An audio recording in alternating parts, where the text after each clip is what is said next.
블랙홀은 우주에서 가장 수수께끼 같고 불길한 현상 중 하나예요. 별과 행성 전체를 집어삼켜 공간과 시간의 구조를 뒤흔들 수 있죠.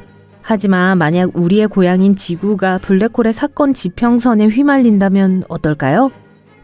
피할 수 없는 종말 앞에 우리는 무엇을 보게 될까요? 어디 한번 살펴보겠습니다.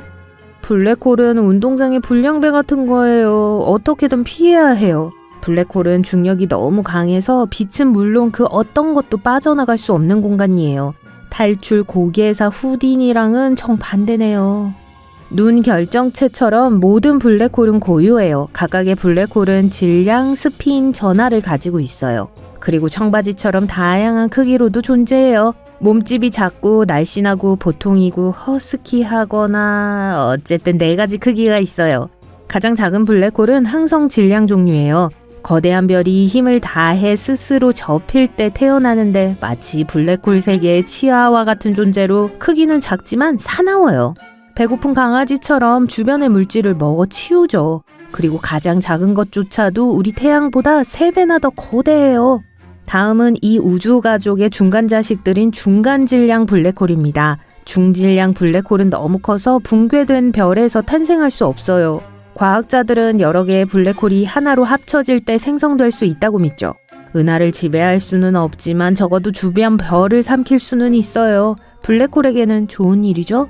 하지만 누가 은하를 지배할 수 있는지 아세요? 바로 우리 우주의 거대한 괴물 초질량 블랙홀입니다. 초질량 블랙홀은 우리 태양의 수백만 배에서 수십억 배에 이르는 질량을 가진 거대 천체예요. 호스트 은하의 성장과 형성에 결정적인 역할을 하죠. 마지막으로 초대질량 블랙홀이 있어요. 이 블랙홀의 크기와 질량은 상상조차 할 수 없을 정도예요. 이 우주의 무시무시한 공포는 극히 드물지만 우리가 알고 있는 블랙홀은 팩맨처럼 은하 전체를 삼킬 수 있어요. 그렇다면 블랙홀에 너무 가까이 가면 어떻게 될까요? 아니면 마지막 순간에 무엇을 보게 될까요? 라고 묻는다면요?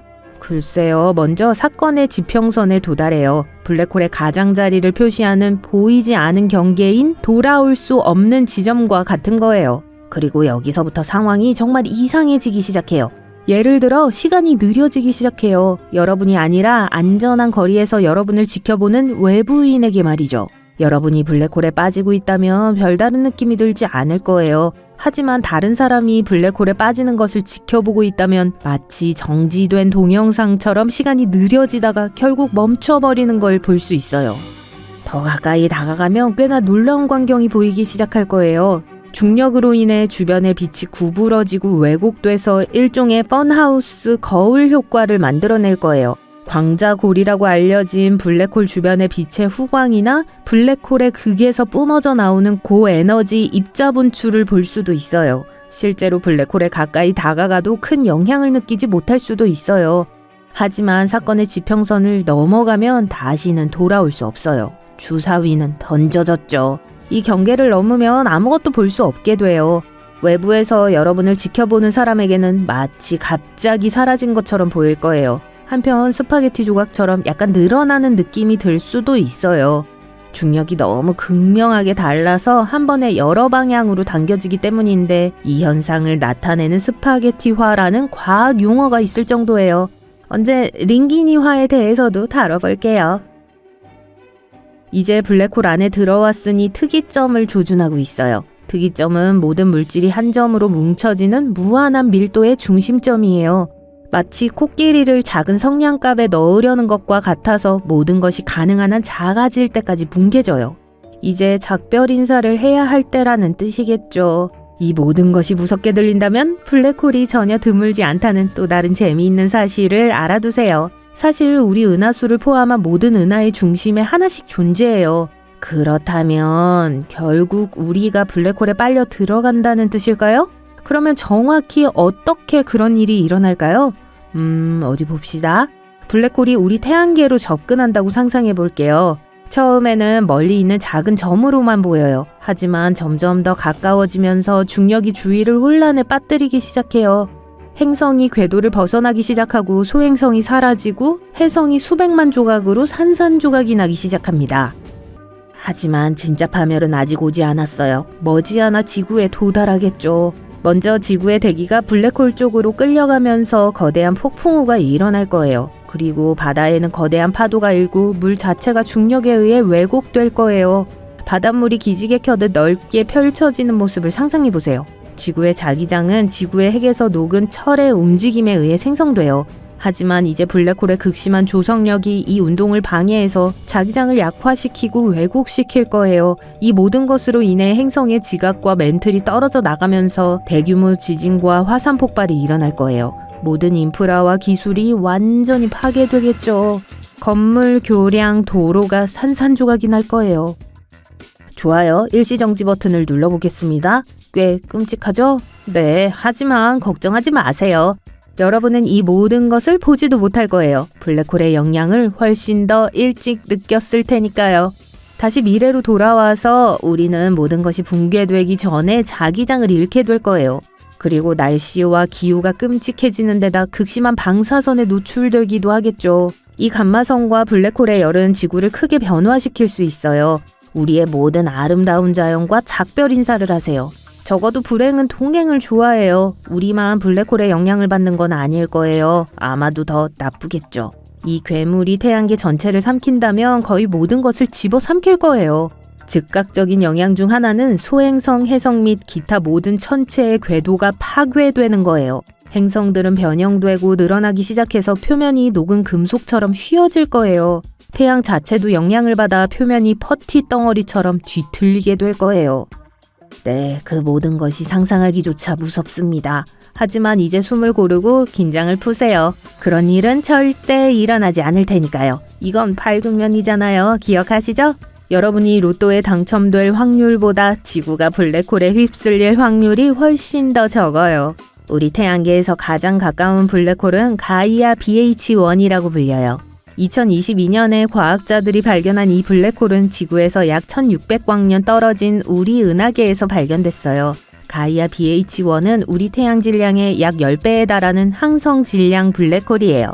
그 자체로는 그다지 흥미롭지 않지만 이 블랙홀의 발견은 이 우주 괴물의 행동에 대한 귀중한 통찰력을 제공했어요. 하지만 보시다시피 가장 가까운 블랙홀조차도 1000광년 이상 떨어져 있어요. 블랙홀은 매우 느리게 움직이기 때문에 우리 태양계에 위협이 될 정도로 가까이 다가오진 않아요. 은하수 중앙에 블랙홀이 있다고 하지 않았나요? 블랙홀이 결국 우리 은하 전체를 집어삼킬 거라는 뜻 아닌가요? 라고 하실 수도 있어요. 그런 타입이 아니실 수도 있고요. 아무튼 걱정하지 마세요. 정답은 아니오입니다. 우리 은하 중앙에 있는 별은 궁수자리 A스타라고 불려요.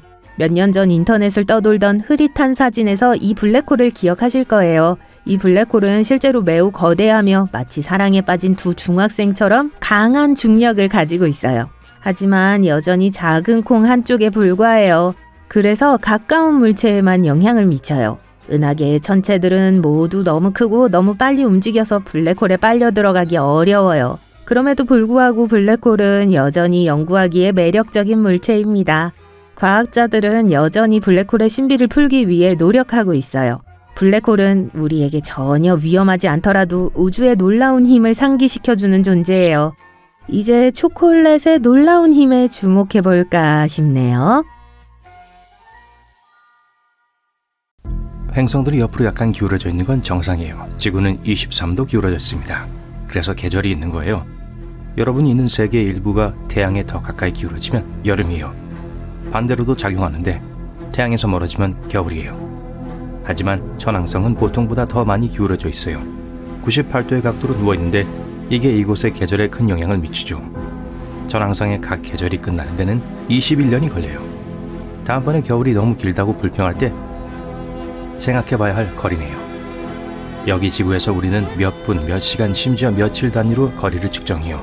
가장 친한 친구 집까지 걸어가는데 10분, 가장 좋아하는 카페까지 차로 15분이 걸리죠. 하지만 우주에서는 달라요. 방대한데 그것은 즉 우리는 특정 지점에 도달하는 데 걸리는 시간을 연 또는 대부분의 경우 광년으로 측정해요. 그러니까 만약 언젠가 달을 걷고 싶다면 38만 5천 킬로미터를 걷는데 9년이 걸릴 거예요. 근처에 있는 별 프록시마 센타우리로 가고 싶을지도요. 아마도 차를 전속력으로 밟아서 시속 113km의 일정한 속도로 유지한다면 약 3,560억 시간 혹은 약 4,050만 년 후에 그곳에 도착할 수 있을 거예요. 제 말을 믿으세요. 첫 2천만 년이 지나면 여러분은 왜 그곳에 가려 했는지 자책하게 될 거예요. 화성에는 우리가 지금까지 발견한 것 중 가장 큰 계곡인 마리너 계곡이 있어요. 4,000km 길이의 꽤 인상적인 협곡 체계예요. 그랜드 캐니언보다 5배 더 길어요. 연구원들은 1970년대 이걸 처음 발견했어요. 협곡 능선의 반대편에 위치한 화산들의 뚝이 아마 이 계곡을 형성하는 데 도움을 줬을 거예요. 아직 완전히 다이아몬드로 만들어진 행성은 발견하지 못했지만 어떤 행성에서는 실제로 다이아몬드가 쏟아져요. 태양계의 가스상 거대 행성인 목성과 토성에서는 번개 폭풍은 풍부한 메탄을 그을음으로 바꾸는데 이건 탄소로도 알려져 있죠. 그을음이 떨어져 흑연으로 변해요. 더 나아가 흑연은 약 1cm의 직경을 가진 다이아몬드로 변해요. 다이아몬드 수집 현학을 예약하는 방법을 알아보기 전에 이 다이아몬드들이 오래가지 않는다는 걸 알아두세요. 행성의 핵에 들어온 후 녹게 돼요. 예를 들어 밤 9시에 이틀을 연달아 같은 시간에 별을 보는데 별들은 같은 장소에 머무르지만 달은 그렇지 않다는 걸 알아챈 적 있나요? 여기엔 두 가지 이유가 있어요. 첫째, 몇 시에 별을 관측하느냐에 따라 달라요. 예를 들어 오후 8시에 밖에 나가고 내일은 밤 11시에 본다면 달은 꽤 다른 두 곳에서 볼 수 있어요. 이 경우 우리의 지구가 돌고 있기 때문에 심지어 별들도 하늘의 다른 장소에 있게 될 거예요. 아시다시피 한 바퀴 완전히 도는 데는 24시간이 걸려요. 그 뜻은 우리의 관점에서 하늘과 위에 있는 모든 것들이 24시간마다 한 번씩 우리 주위를 맴도는 것 같죠. 같은 방법으로 태양은 매일 뜨고 지면서 위치를 바꿔요. 따라서 만약 이틀 밤 연속으로 같은 시간에 바깥에 나갔다면 대부분의 경우 달이 전날 밤과 같은 위치로 돌아왔을 때까지 30분 혹은 그 이상을 더 기다려야 할 수 있어요. 별들은 거의 움직이지 않고 서 있어요. 움직이는 것처럼 보이지만 그건 단지 지구가 돌고 있기 때문이죠. 하지만 달은 사실 우리 행성 주위를 돌며 다른 단계를 거쳐요. 예를 들어 초승달은 달이 하늘에서 완전히 어두울 때예요. 보름달은 햇빛을 받는 쪽이 지구를 향하고 있을 때예요. 그게 지구 주위를 한 바퀴 도는 걸 끝내는 데는 약 한 달이 걸려요. 아마 지구로부터 4천만 광년 떨어진 이 다음 행성에서 다이아몬드 채집 탐험을 더 잘할 수 있을지도 몰라요. 과학자들은 이걸 슈퍼지구라고 부르곤 했어요. 슈퍼지구는 일반적으로 우리보다 훨씬 큰 행성이에요. 예를 들어 이 행성은 지구의 2배 크기예요. 이 행성은 항성에 너무 가까이 있어서 완전히 도는데 18시간도 안 되는데 그건 이곳에 한해는 아주 짧다는 걸 의미하죠. 이 행성이 항성에 매우 가깝기 때문에 온도가 무려 2700도까지 올라가요. 열 때문에 행성의 밀도와 결합해 과학자들은 이것의 핵이 흑연과 다이아몬드 형태의 탄소로 만들어졌다는 이론을 갖고 있어요. 10년 전 천문학자들은 거대한 수증기 구름을 발견했어요. 우리 고향 행성으로부터 120억 광년 떨어져 있었어요. 그 구름은 우리가 알고 있는 가장 큰 물의 원천이에요. 또한 우주가 16억 년밖에 되지 않았을 때로 거슬러 올라가는 가장 오래된 거예요. 지금은 138억 살이 되었죠. 이런 120억 년 전에 저축을 시작했더라면 좋았을 텐데요. 복리로 계산하면 지금쯤이면 꽤 많은 현금을 가지고 있을 텐데요. 하지만 그땐 제가 없었어요. 어쨌든 이 구름은 엄청 커서 지구상의 모든 대양에 있는 물의 140조배에 달하는 양을 포함하고 있어요. 이 구름은 블랙홀의 먹이를 공급해요. 또한 블랙홀을 지금보다 6배 더 크게 자라도록 장려하기 위해 일산화탄소와 같은 충분한 가스를 포함할 수도 있어요.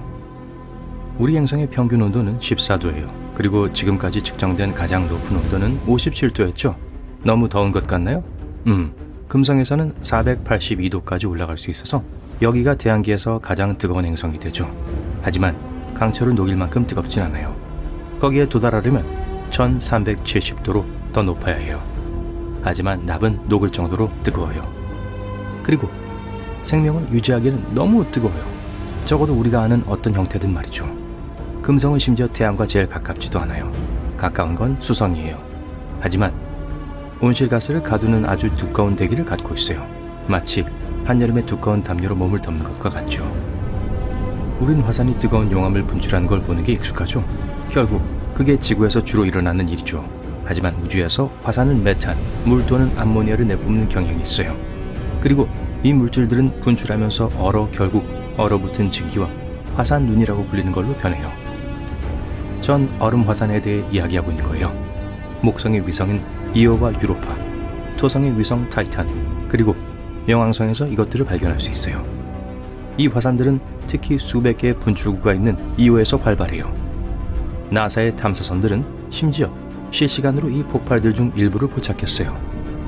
거기서 나오는 얼어붙은 증기 기둥은 약 400km까지 이어졌어요. 그런데 목성 주변에선 언젠가 실제로 농사를 짓기에 좋은 또 다른 위성을 발견했어요. 이름은 EIEIO예요. 빛이 블랙홀 안으로 사라진 후에 정확히 무슨 일이 일어날까요? 광자는 빛의 입자예요. 사건의 지평선은 블랙홀의 경계예요. 예를 들어 광자 같은 게 선을 넘어 경계선 안으로 들어가면 더 이상 빠져나갈 수 없어요. 하지만 블랙홀이 그걸 파괴했다는 뜻은 아니에요. 거대한 질량이 무한히 작은 공간에 채워져 있는 곳으로 광자를 빠르게 중심부로 끌어당겨요. 하지만 우리는 이런 극단적인 조건에서 광자들에게 어떤 일이 일어나는지 정확하게는 알지 못해요. 여전히 가장 큰 미스터리 중 하나죠. 블랙홀이 빛을 파괴할까요? 안 할까요? 토성은 우리가 아는 82개의 위성을 갖고 있어요. 53개의 위성이 확인되었고 29개의 위성이 공식적인 이름을 얻기 전에 실제 위성으로 확인되기를 기다리고 있어요. 그리고 가장 멋진 위성들 중 하나는 이아페토스라고 불리는 폭 1470km의 바위 덩어리일 거예요. 한쪽은 어둡고 다른 쪽은 밝아요. 이것은 밝은 반은 다른 반쪽보다 20배 더 빛을 반사해요. 나중에 밝혀졌지만 밝은 면은 얼음이에요. 어두운 면은 좀 더 복잡해요. 한 이론에 따르면 다른 위성, PB라는 위성에서 오는 입자 때문에 어두운 거라고 해요. 다른 이론은 그게 열 때문일 수도 있다고 해요. 위성이 아주 느리게 회전하고 있기 때문에 그것의 암흑물질이 열을 흡수하고 그게 위성을 더 어둡게 만들어요. 여러분은 블랙홀이 얼마나 커질 수 있다고 생각하나요? 이론적으로 우리는 이것의 질량의 상한치를 정할 수 없어요. 하지만 천문학자들은 특정 은하의 중심부에 위치한 극대 질량 블랙홀이 대부분 100억 태양 질량까지 클 거라고 믿고 있어요. 최근에 심지어 이 극대 질량 블랙홀이 물리적으로 이보다 더 클 수 없다는 걸 발견했어요. 왜냐하면 이 경우 먹이를 주는 강착 원반의 교란을 일으키기 시작하기 때문이에요. 그런 식으로 새로운 재료의 근원을 채워 넣을 거예요. 대부분의 사람들은 우주를 옥색과 연한 청록색 사이 어딘가에 있다고 생각하죠. 심지어 일부 연구원들은 그게 사실이라고 생각했어요. 그들은 지구로부터 20억 광년 이내에 있는 20만 개 이상의 은하에서 나오는 빛을 결합해 우주의 색깔을 결정하는 데 성공했어요. 하지만 실제 색상은 베이지색에 가까워요. 소프트웨어에 버그가 있었기 때문에 연구원들이 다 틀렸던 거예요. 아니, 정말요? 우리가 거기에 노출되면 우주 스펙트럼을 우리의 눈이 볼 수 있는 색으로 변화시켰어요. 연구팀은 이 색상은 우주 라떼로 정의했어요. 더블샷의 저지방 큰 사이즈로 포장해주세요. 우주를 사랑하는 여러분, 올해 밝혀진 천체의 비밀에 대해 알아볼게요.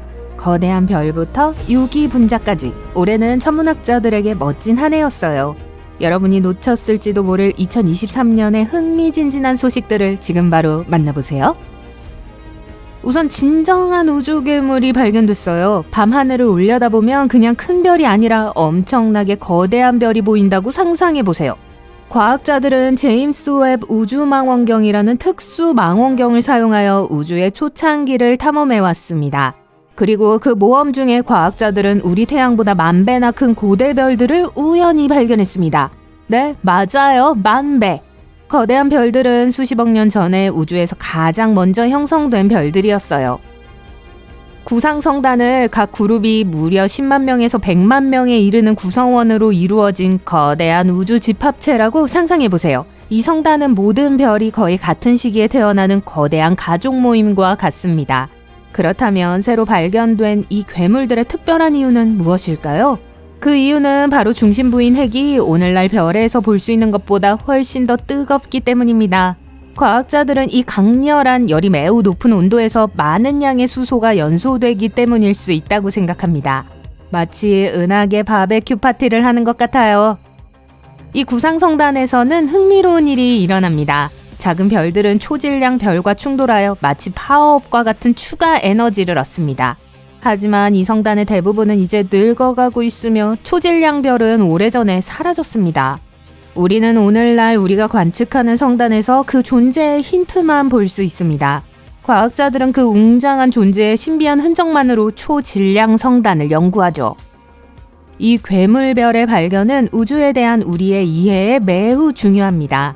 과학자들이 더 많은 증거를 수집하여 그 존재를 확인할 수 있다면 이는 큰 돌파구가 될 겁니다.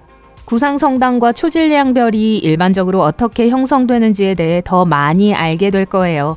하지만 이건 2023년의 흥미로운 발견 중 하나일 뿐이에요. 다음 발견은 좀 슬퍼요. 토성을 멋지게 보이게 하는 아름다운 골이 아시나요? 그런데 천문학적으로 볼 때 머지않은 미래에 사라질지도 모른다고 합니다.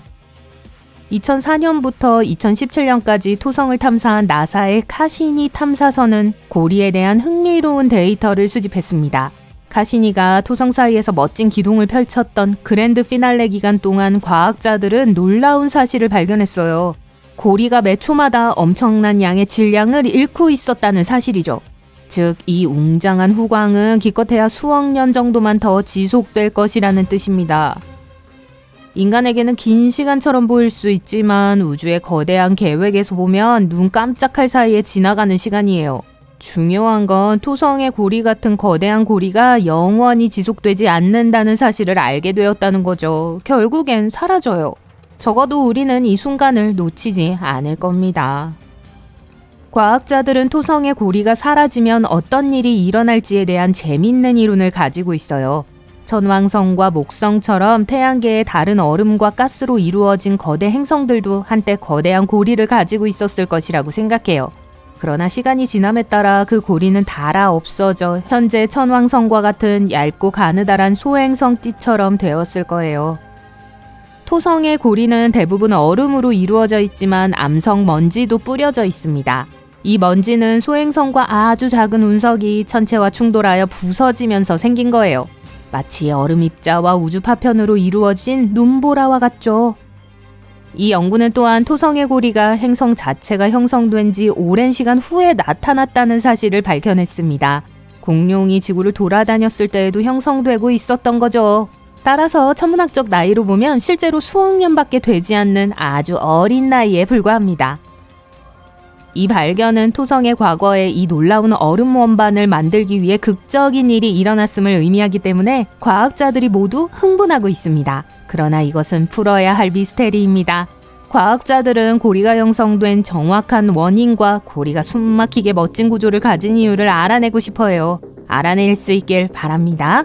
좀 더 낙관적인 소식으로 넘어가자면 또 다른 흥미로운 우주 소식이 있어요. 최근 과학자들이 우주에서 가장 먼 은하 중 하나를 연구하던 중 놀라운 사실을 발견했는데요. 바로 유기분자였습니다. 문제의 은하계는 SPT0418-47이라는 긴 이름을 가지고 있습니다. 이 은하는 지구에서 120광년 이상 떨어져 있어요. 그 거리가 상상이 되시나요? 복잡한 유기분자가 발견된 지금까지 알려진 가장 먼 은하예요. 그렇기 때문에 이 은하를 보는 것은 우주가 아직 아기였을 때의 것을 보는 것과 같습니다. 우리는 지금 이 은하가 어떻게 생겼는지 전혀 모릅니다. 우리에게 도달한 빛은 우주가 불과 15억 년밖에 되지 않았을 때의 모습입니다. 아주 먼 과거의 사물을 볼 수 있다고 상상해보세요.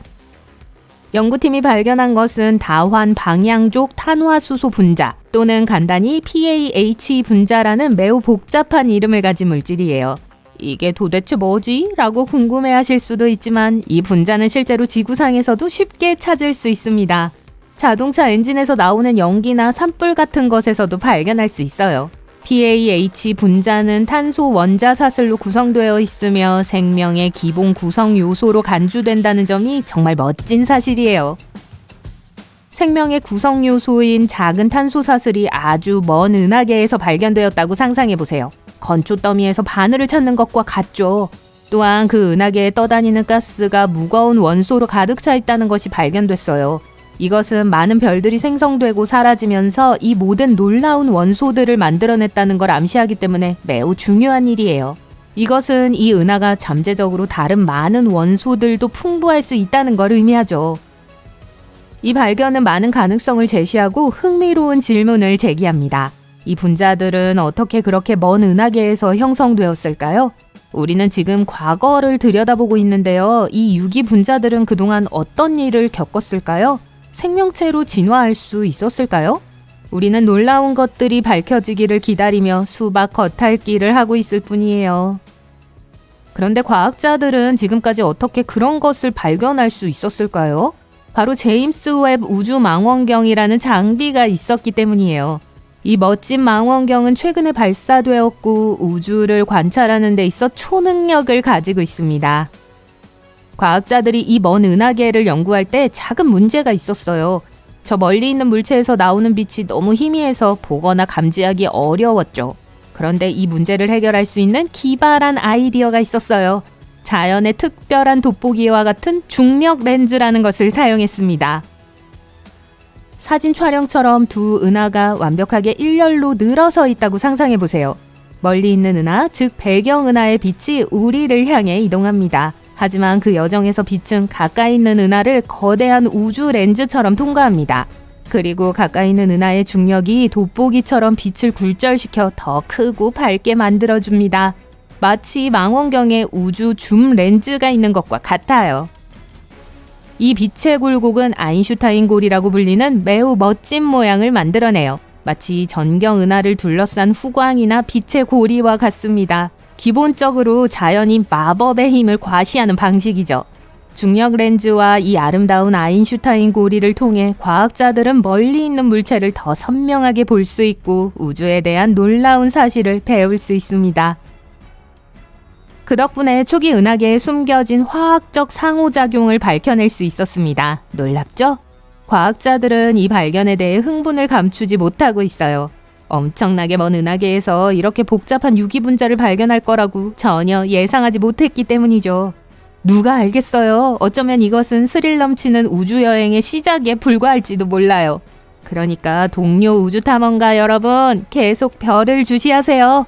우주는 놀라움으로 가득하며 또 어떤 놀라운 발견이 우리를 기다리고 있을지 모르니까요. 앞으로 더 많은 것을 배울 수 있기를 기대해 주세요. 우리의 태양, 이상한 일이 일어났어요. 모든 TV 채널, 뉴스가 우리의 태양이 있던 자리 가까이 온 블랙홀에 대해서 이야기 중이에요. 심지어 응축 원반도 보이고 하늘의 배경이 약간 일그러져 보여요. 그 뜻은 정말 가까워졌다는 거죠. 보통 블랙홀은 너무 멀어서 육안으로는 볼 수 없어요. 망원경으로도 직접 볼 수 없어요. 이렇게 가까이서 대체 무슨 일인 거죠? 태양은 어디 갔죠? 블랙홀이 삼켰나요? 태양은 우리 태양계 중심에 있어요. 우리를 태우지 않을 만큼 충분히 멀었지만 여전히 우리의 빛, 동쪽에서 솟아올라 서쪽에서 지는 따뜻한 아름다운 광경을 줄 수 있을 만큼 충분히 가까웠죠. 이거 너무 예쁘지 않아요? 우리에게 생명을 주었죠. 우리 태양계에서 가장 질량이 큰 물체는 전체 질량의 99.8%를 차지하고 있어요. 너무 넓어서 태양 내부에 100만 개 이상의 지구를 넣을 수 있죠. 우리의 태양이 블랙홀로 변한 걸까요? 하지만 그렇게 되기엔 너무 이른데요. 제 말은 그런 식으로 형성되거든요. 거대한 별들이 수명이 다해서 폭발하면 이건 초신성이라고 불리는데 결국 스스로 붕괴되어 아주 작아져요. 이건 크기는 작은데 질량은 거대해요. 그래서 블랙홀의 중력이 아주 강하고 심지어 가까이 오는 빛도 빠져나갈 수 없는 거예요. 그리고 우주의 모든 별들이 줄어들고 있는데 어느 순간 사라질 거예요. 우리 태양은 매초 400만 톤의 질량을 잃고 있고 결국 우주에 남아있는 유일한 에너지는 블랙홀에 의해 만들어지게 될 거예요. 블랙홀은 먼지, 가스 그리고 방사능으로 둘러싸여 있어요. 방사능은 아주 위험하기 때문에 우리 행성 근처에 오지 않길 바래요. 우린 더 이상 태양계에는 빛이 없어요. 빛도 없고 열도 없어서 수성과 금성조차 곧 얼음으로 뒤덮일 거예요. 지구는 말할 것도 없고요. 이 새로운 빙하기에는 아무것도 생존할 수 없다는 걸 굳이 말할 필요가 있나요? 유일한 구원은 아주 빠르게 회전해서 열을 발생시키고 있는 응축 원반인데 그건 너무 위험해요. 그럼에도 불구하고 적어도 블랙홀의 질량이 이전의 태양과 동일하다면 지구를 포함한 모든 행성들은 같은 궤도에 머물 수 있을 거예요. 하지만 태양보다 질량이 크다면 그걸 지금 우리 과학자들이 알아내려고 하는데요. 그러면 안녕 태양계야, 만나서 반가웠어. 오, 이런 무슨 일이죠? 맑고 화창한 날이었는데 갑자기 어둠이 내리쬐는 게 보여요. 아직 시기가 오후 2시인데 어떻게 밤이 된 거죠? 그리고 달도 달라 보여요. TV 보도에 따르면 우리의 태양이 사라졌고 몇몇 불가사의한 사건들 때문에 달이 더 이상 지구 궤도를 돌지 않고 있어요. 지금은 우리 태양계 중심에 있다고 하네요. 시간이 별로 없어요. 태양이 우리 태양계 중심에 없기 때문에 우리가 그걸 알아차리는데 이제 8분 20초가 남았어요. 태양 에너지가 핵에서 표면으로 이동하는데 수백만 년이 걸릴 수 있지만 8분 20초는 정확히 햇빛이 지구에 도달하는 데 걸리는 시간이에요. 이 빛은 1억 5천만 킬로미터를 가로질러 이동하는데 이는 태양에서 우리가 떨어져 있는 거리예요. 우린 더 이상 거주 가능한 영역이 있지 않아요. 거주 가능 구역은 행성의 표면에 액체 상태의 물이 존재할 수 있는 우리의 경우 태양인, 즉 항성으로부터의 거리예요. 이제 태양이 없으니 빛이 우리에게 더 이상 도달하지 못하게 될 거고 우리의 행성은 점점 얼어붙어 생명이 없는 바위가 될 거예요. 우리가 지구에서 생명을 유지하는 데 필요한 태양 에너지를 제공해 줄 수 있는 기술을 생각해낼 시간이 있을지 누가 알겠어요. 그렇지 않으면 수백만 년 또는 수십억 년 후에 몇몇 다른 문명의 과학자들이 생명체가 존재했는지 증거를 찾기 위해 이곳을 탐사하겠죠. 우리가 화성과 태양계의 다른 행성들에서 항상 생명이 없었는지 혹은 몇몇 유기체들이 그곳에 살았었다는 징후가 있는지 알아내려는 것과 같은 거예요. 우리 삶의 필수적인 다른 뭔가도 빛의 속도로 이동해요. 중력이죠. 태양 없이 약 8분 이상 행성들은 태양계의 텅 빈 중심 주위를 계속 돌 거예요. 시간이 가고 마침내 방향을 알 수 없는 우주 어딘가로 떠내려가게 되겠죠. 달은 우리를 제자리에 둘 수 있을 만큼 강한 중력을 갖고 있지 않아요. 우리에게 따뜻함과 삶을 지탱해 줄 만큼 밝게 빛날 수도 없죠. 너무 멀어져서 이젠 거의 보이지 않네요.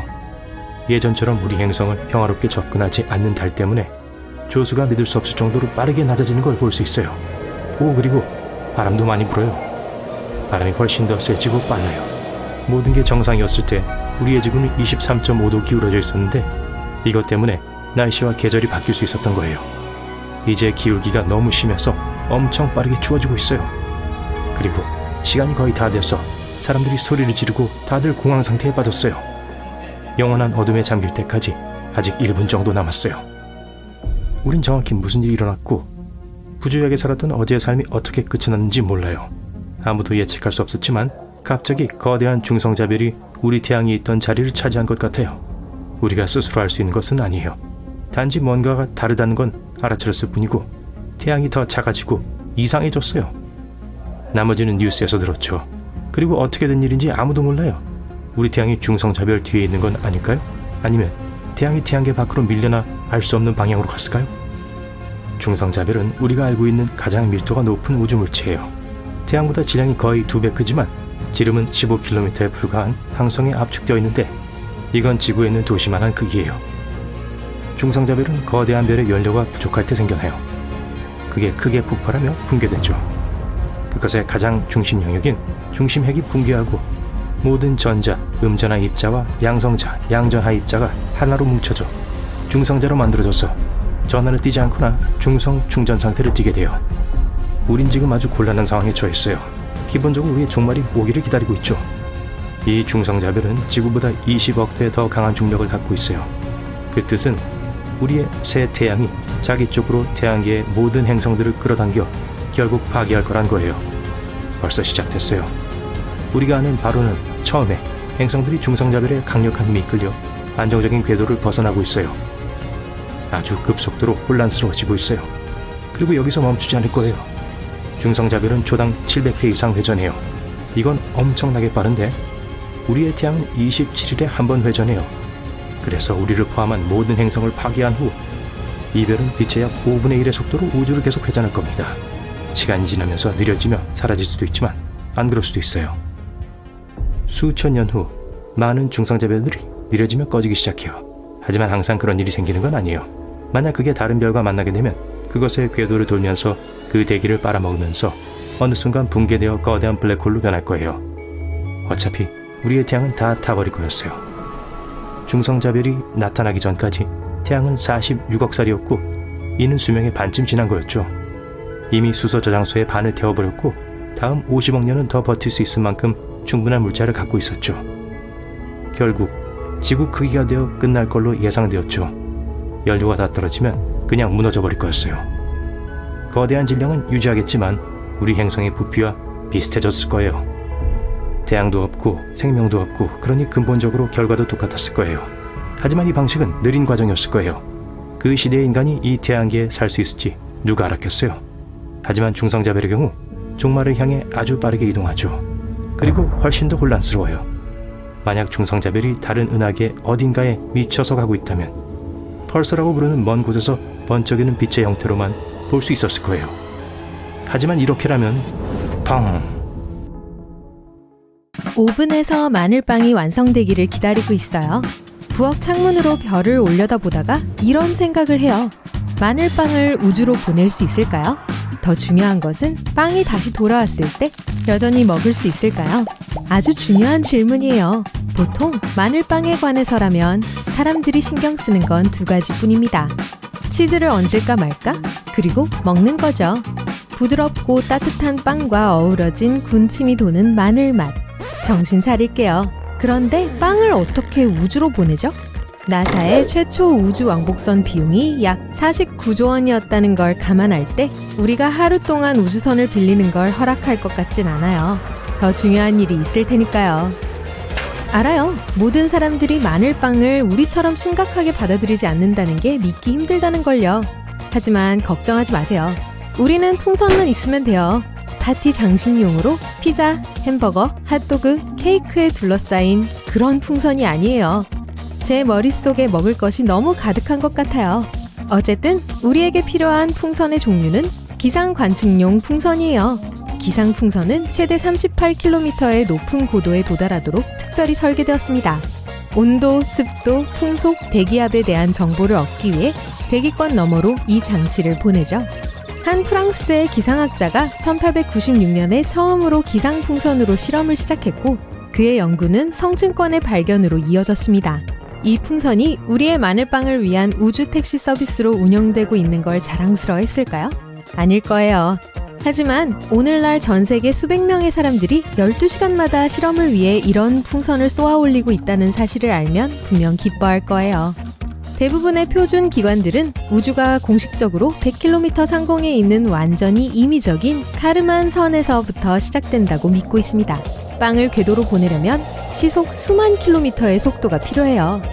보통 시속 27,358km로 이동하는 로켓 우주선 없이 빵을 그렇게 높이 그 속도로 움직이게 할 수는 없을 거예요. 좋아요. 로켓은 없어도 돼요. 전 이 놀라운 기상풍선으로 만족해요. 어쨌든 이 풍선은 우주로 가는 길의 3분의 1에 해당하는 우주의 가장자리까지 우리를 데려다 줄 거예요. 그곳의 압력이 지면 압력의 약 1%에 해당할 정도로 매우 낮다는 것을 고려하면 테스트에서 우주를 대체할 공간으로 그렇게 나쁘지 않아요. 어쨌든 저는 음식으로부터 100km 이상 떨어져 있으면 너무 불안해지기 때문에 오히려 더 잘 됐어요. 아, 귀가 간지럽네요. 여러분이 컴퓨터에 대고 소리치는 게 들리는 것 같아요. 이 사람 도대체 무슨 소리 하는 거야? 이런 비슷한 방법을 사용해서 피자 같은 음식을 진짜 우주로 보낸 비디오를 본 적이 있어? 왜 겨우 우주 가장자리에 만족해야 하는 거지? 그 물체의 여행을 기록하기 위한 그런 비디오에서 사용되는 많은 카메라가 어안 렌즈를 사용합니다. 이 렌즈는 지구의 곡선을 그 높이에서 보이는 것과 비교했을 때 과장하기 때문에 카메라가 실제보다 우주에 더 가깝다는 착각을 일으켜요. 그건 분명히 해두자고요. 피자와 마늘빵 중 어느 게 더 좋은지를 묻는 어려운 문제가 아니에요. 계속할게요. 감사합니다. 그래서 기상풍선에 안타까운 마음으로 마늘빵을 실었어요. 이륙할 때가 됐어요. 마늘빵을 하늘로 띄우고 구름 너머로 사라지는 것을 보면서 뺨에 눈물을 닦습니다. 로켓과 비교했을 때 우리 풍선의 속도는 거북이 같아서 분당 300m 이상의 속도로 움직일 거예요. 그래서 빵이 떠나가는 슬픔을 잊기 위해서 마늘빵에게 여행 중에 어떤 일이 일어날까를 알아보는 게 좋겠어요. 자, 2시간 후 우리 기상풍선은 구름 위로 떠오를 수 있습니다. 제트기의 경로보다 더 높이 성층권의 오존층을 통과하고 35km 이상의 고도에 도달할 수 있어요. 풍선은 섭씨 영하 90도의 추위를 견딜 수 있는데 그건 빵이 다시 돌아오면 전자레인지를 준비해야 한다는 뜻이에요. 풍선은 상승하면서 팽창할 거예요. 2m에서 최대 8m까지요. 왜냐하면 대기 중에서 더 높이 올라갈수록 기압이 감소하기 때문이에요. 그 다음에 벌어질 일은 정말 만족스러운 경험이 될 거예요. 그 결과로 빵이 위험에 처하지 않는다면 말이죠. 기상풍선이 터집니다. 그러면 마늘빵이 하늘에서 내려오기 시작할 거예요. 바람의 조건이 빵이 발사 장소에서 얼마나 멀리 떨어질지 결정하겠지만 120km 이상 멀리 떨어지지 않을 거라고 예상할 수 있어요. 기상풍선을 이용한 실험의 경우와 마찬가지로 낙하산이 화물에 부착되어 있어서 빵의 안전한 귀환과 가장 친한 친구, 바로 저와의 재회를 보장해 줄 거예요. 어떤 사람들은 이걸 일방적인 우정이라고 하겠지만요. 비록 제 배가 현재 굶주림으로 인해 짐승 같은 소리를 내고 있지만 이제 우리 빵을 낚아챌 위협을 가하는 것은 진짜 동물들이에요. 엔지니어들은 이런 상황에 대비해 GPS와 서버를 갖춘 포장을 디자인했어요. 이 포장은 지상 약 1000m에서 닫힙니다. 이런 포장은 이상적이지 못한 착륙 지점과 동물 왕국의 다양한 동물로부터 마늘빵을 보호하고 우리가 마늘빵을 다시 찾으면 여전히 먹을 수 있는 가능성을 극적으로 증가시킵니다. 실제로 이와 같은 실험에 사용되는 기상풍선이 오히려 야생동물과 자연에 더 큰 피해를 주고 있어요. 거북이와 같은 해양동물들은 종종 물속에 있는 기상풍선의 잔해를 해파리로 착각하고 먹이라고 생각하고 먹습니다. 기상풍선의 부품에는 고무와 배터리산이 포함되기 때문에 이것은 동물에게 피해를 줘요. 기상풍선 실험은 궁극적으로 쓰레기를 버리는 일이라는 주장이 제기됐어요. 만약 이 비디오를 보고 풍선을 이용해서 음식을 우주로 보낼 계획이었다면 이 사실을 명심하세요. 사냥이 시작됐어요. 야생동물이 아니라 빵을 찾아요. 그런 속담이 있죠? 준비에 실패하는 건 실패를 준비하는 거라고요. 우주의 가장자리로 발사한 맛있는 마늘빵 조각을 되찾으러 가나요? 아니면 실패할 준비를 하고 있나요? 낙하산과 보호 포장이 있으니까 문제 없어요. 둘 다 문제가 안 돼요. 빵이 착륙하면 찾을 수 있도록 열기구를 띄우기 전에 라디오 추적기를 부착했어요. 이것은 지상으로 GPS 위치를 나타내는 신호를 보내고 그 신호는 우리가 뒤쫓을 수 있도록 지도에 표시되며 마늘빵을 어디에서 발견할 수 있을지를 우리에게 알려줄 거예요. 역시 테크놀로지가 최고예요. 바로 그 순간이 다가왔습니다. 우리는 마늘빵이 손상되지 않은 것을 발견했고 열정적인 포옹과 애정어린 손기로 한 입 먹을 준비가 됐어요. 기다린 보람이 있었나요? 맛이 어때요? 먹을만한가요? 네, 먹을만해요. 그런데 맛은 사실 별로예요. 아까 얘기했지만 전자레인지가 있었어야 했어요.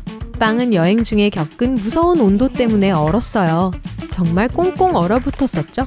빵 가운데가 아직 얼어있어요. 하지만 그 사실을 발견하기 전에도 빵 한 조각을 떼어내려고 할 때 빵이 정상적으로 찢어지지 않는다는 것을 알게 될 거예요. 대신 마치 나뭇가지에서 조각을 떼어내는 것처럼 뚝 끊어져요. 심지어 뚝 소리가 들릴 정도예요. 그 따뜻하고 부드러운 빵은 더 이상 없어요. 냉동 아이스크림이 다 떨어질 때를 대비해서 디저트로 보관하는 게 낫겠어요. 다시 생각해보니 그냥 쓰레기통에 버리는 게 좋겠어요. 그럼에도 불구하고 우리가 마늘빵을 우주의 가장자리까지 보냈다가 결국에 먹게 됐다는 건 꽤 멋진 일이에요. 그렇죠? 배고파서 기절하기 전에 가게에 가서 빵을 더 사야겠어요. 이번에는 절대 우주로 보내지 않을 거예요. 먹기 전에 우주로 보내서 맛을 더하고 싶은 음식이 있다면 댓글로 알려주세요. 오리온 자리는 하늘에서 가장 밝은 별자리입니다. 오리온은 또한 대부분 시간 동안 어둡기만 한 겨울 밤하늘을 비춥니다. 그래서 오리온 자리는 전 세계 많은 사람들이 가장 잘 알아보는 별자리예요. 대부분의 별들은 하늘에서 그다지 많이 움직이거나 위치를 바꾸지 않는 것처럼 보여요. 이것은 별이 움직이지 않아서가 아니에요. 그것은 우리 태양이 시속 77만 7천 킬로미터의 속도로 그들과 함께 움직이고 있기 때문입니다. 마치 밀키웨이 주위를 함께 도는 거대한 퍼레이드와 같죠. 오리온의 허리띠를 이루는 세 개의 별로 된 성구는 수천 년 동안 같은 위치에 나타났어요. 고대 이집트인들이 오리온의 허리띠에 세 별을 따라 기자의 세 피라미드를 배치했다는 설이 있어요. 오리온의 허리띠에서 가장 밝은 별은 알닐람이라고 불리는 가운데 별입니다. 그곳은 147m 높이의 쿠프 대피라미드가 있는 곳이에요. 쿠프의 서쪽, 그리고 그것과 정확히 일렬을 이루는 144m 높이의 피라미드 카프레가 서 있습니다. 바로 그 지점에 알니타크 별이 허리띠에서 가장 밝은 가운데 별과 나란히 정렬되어 있어요. 오리온의 허리띠에서 가장 어두운 별인 민타카가 다른 두 별과는 약간 직선을 벗어난 곳에 있고, 쿠프의 동쪽에는 세 개의 피라미드 중 가장 작은 피라미드가 있어요. 멘카울에는 높이가 65m이고 다른 두 피라미드로부터 약간 직선에서 벗어나 있습니다. 이것은 오리온 자리가 인류 역사에 얼마나 깊은 영향을 끼쳤는가를 보여주는 하나의 예입니다. 오리온의 영웅적인 크기의 모습은 고대 그리스인들에게 서사적인 이야기를 만들어내도록 영감을 주었습니다. 그것은 겨울, 봄, 여름 하늘에 퍼져 있는 6개의 다른 별자리를 포함해요. 이 이야기가 어떤 내용일지 알아볼까요? 오리온은 사냥꾼으로 묘사됩니다. 당시 사냥은 중요한 일이었어요. 사냥꾼들이 음식을 공급했습니다. 그래서 이 별자리에 얽힌 이야기가 아주 많아요. 먹이 사슬처럼요. 하늘에서 오리온은 황소 자리의 황소와 싸우고 있었어요. 사실 황소가 아니라 오로크라는 동물이었는데 오로크는 현재는 멸종했지만 한때 유럽에 많았어요. 어깨 높이가 180cm의 길고 뾰족한 뿔이 있는 오로크는 강력하고 무서운 동물이었어요. 스페인에는 오로크의 멋진 그림들로 가득 찬 동굴이 있어요. 이 그림은 15,000년 전으로 거슬러 올라가요. 150세기가 지나도 퇴색되지 않은 먹으로 정교하게 그려져 있고 바위에 튀어나온 부분이 오로크의 어깨 근육처럼 입체적으로 돋보여요. 황소자리 오로크도 동굴 안에 있는데 유명한 성단인 플레이아데스 성단이 등을, 히아데스 성단이 코를 이루고 있어요. 인터넷에는 오로크로 가득 찬 이 황소 동굴의 스릴 넘치는 가상 투어가 있어요. 대신 오로크의 동굴로 이름을 바꿔야 할 것 같아요. 최근 오로크의 완전한 DNA적 특징이 잘 보존된 오로크 골격에서 발견됐어요. 그리고 과학자들은 이 동물을 다시 태어나게 하고 싶어 해요. 멸종된 종을 되살리려는 이 시도에 행운을 빕니다. 알데바라는 황소자리의 눈을 나타내는 밝은 적색 거성입니다. 황소는 화가 났을 때 항상 눈에서 피가 나는 것 같은 모습이 돼요. 왜 다트보드나 활쏘기 표적에 있는 불스아이가 항상 빨간색인지 궁금했나요? 오리온의 뒤로 살금살금 다가가고 있는 건 사자자리입니다. 사자들은 오래전에는 아프리카에만 살지 않았어요. 스페인의 황소의 동굴에는 사자 레오의 그림이 있어요. 네, 이 선사시대 사람들은 12궁도의 별자리를 그리고 있었어요. 하지만 그 이야기는 다른 기회에 하도록 할게요. 오리온은 황소와 사자 모두를 처치해요. 그러고 나서 이야기는 흥미로워져요. 오리온은 승리감에 젖어서 나는 원하면 어떤 동물이든 이길 수 있다 라고 장담합니다. 오리온의 기고만장함이 천상 드라마의 중심이 되고 가이아, 즉 지구가 끼어들게 됩니다. 오리온의 말은 전 세계에 울려 퍼졌습니다. 이때는 아마도 유목민 수렵 채집 부족 사회에서 농경 사회로 문명이 변화하고 있던 선사시대의 시기였을 거예요.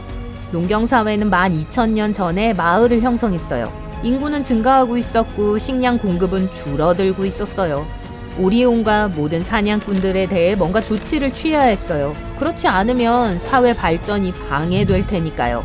가이아가 이야기에 등장하지만 별자리 이야기는 아니에요. 가이아 별자리는 없어요. 가이아는 지구예요. 부모 없이 근본적인 혼란에서 직접 태어난 가이아는 지구를 상징하는 여성적인 화신이었습니다. 이름 자체는 흙을 의미해요. 밝은 면 가족 여러분들은 지구를 살아있는 유기체로 의인화하는 현대 과학 이론에 관심이 있으신가요? 그것을 가이아 이론이라고 부릅니다. 1970년대에 처음 등장했어요. 가이아 이론은 지구를 마치 살아있는 것처럼 하나의 생물권으로 제시합니다. 그 이론은 지구의 모든 요소들이 완전히 상호 연결된 하나의 동적 시스템으로 함께 작동한다고 주장해요. 이것을 공생 또는 시너지라고 하죠. 그들은 생명체의 이상적인 조건을 만들어냅니다. 생명체는 21%의 대기산소, 최대 24.7% 염분의 바다, 그리고 섭씨 14도의 행성 온도를 조절하도록 적응해요. 행성 온도의 변화를 통제하기 위해 생명체가 어떻게 적응하는지를 설명하기 위해 가이아 이론의 저자들은 가상의 행성 데이지 월드를 만들었어요. 데이지 월드는 완전히 흰색과 검은색의 데이지로 덮여 있어요. 태양이 너무 뜨거워지면 흑색 데이지들이 사라지기 시작하고 반면 백색 데이지의 수가 늘어나요. 이꽃의 하얀색은 햇빛을 반사하고 지구는 식습니다. 만약 태양이 충분히 뜨겁지 않다면 흰 데이지는 개체수를 줄이고 검은 데이지의 수는 늘어납니다. 검은 꽃들은 햇빛을 흡수하고 지구는 따뜻해져요. 가이아는 바로 이렇게 작용해요. 기본적으로 산소를 만들고 대기 중에 오존층을 만드는 것과 같은 원리예요. 이 층은 태양의 해로운 자외선을 차단하는 데 도움을 줍니다. 과학자들은 납득할 만한 증거가 부족하기 때문에 가이아 이론을 받아들이기를 꺼렸어요.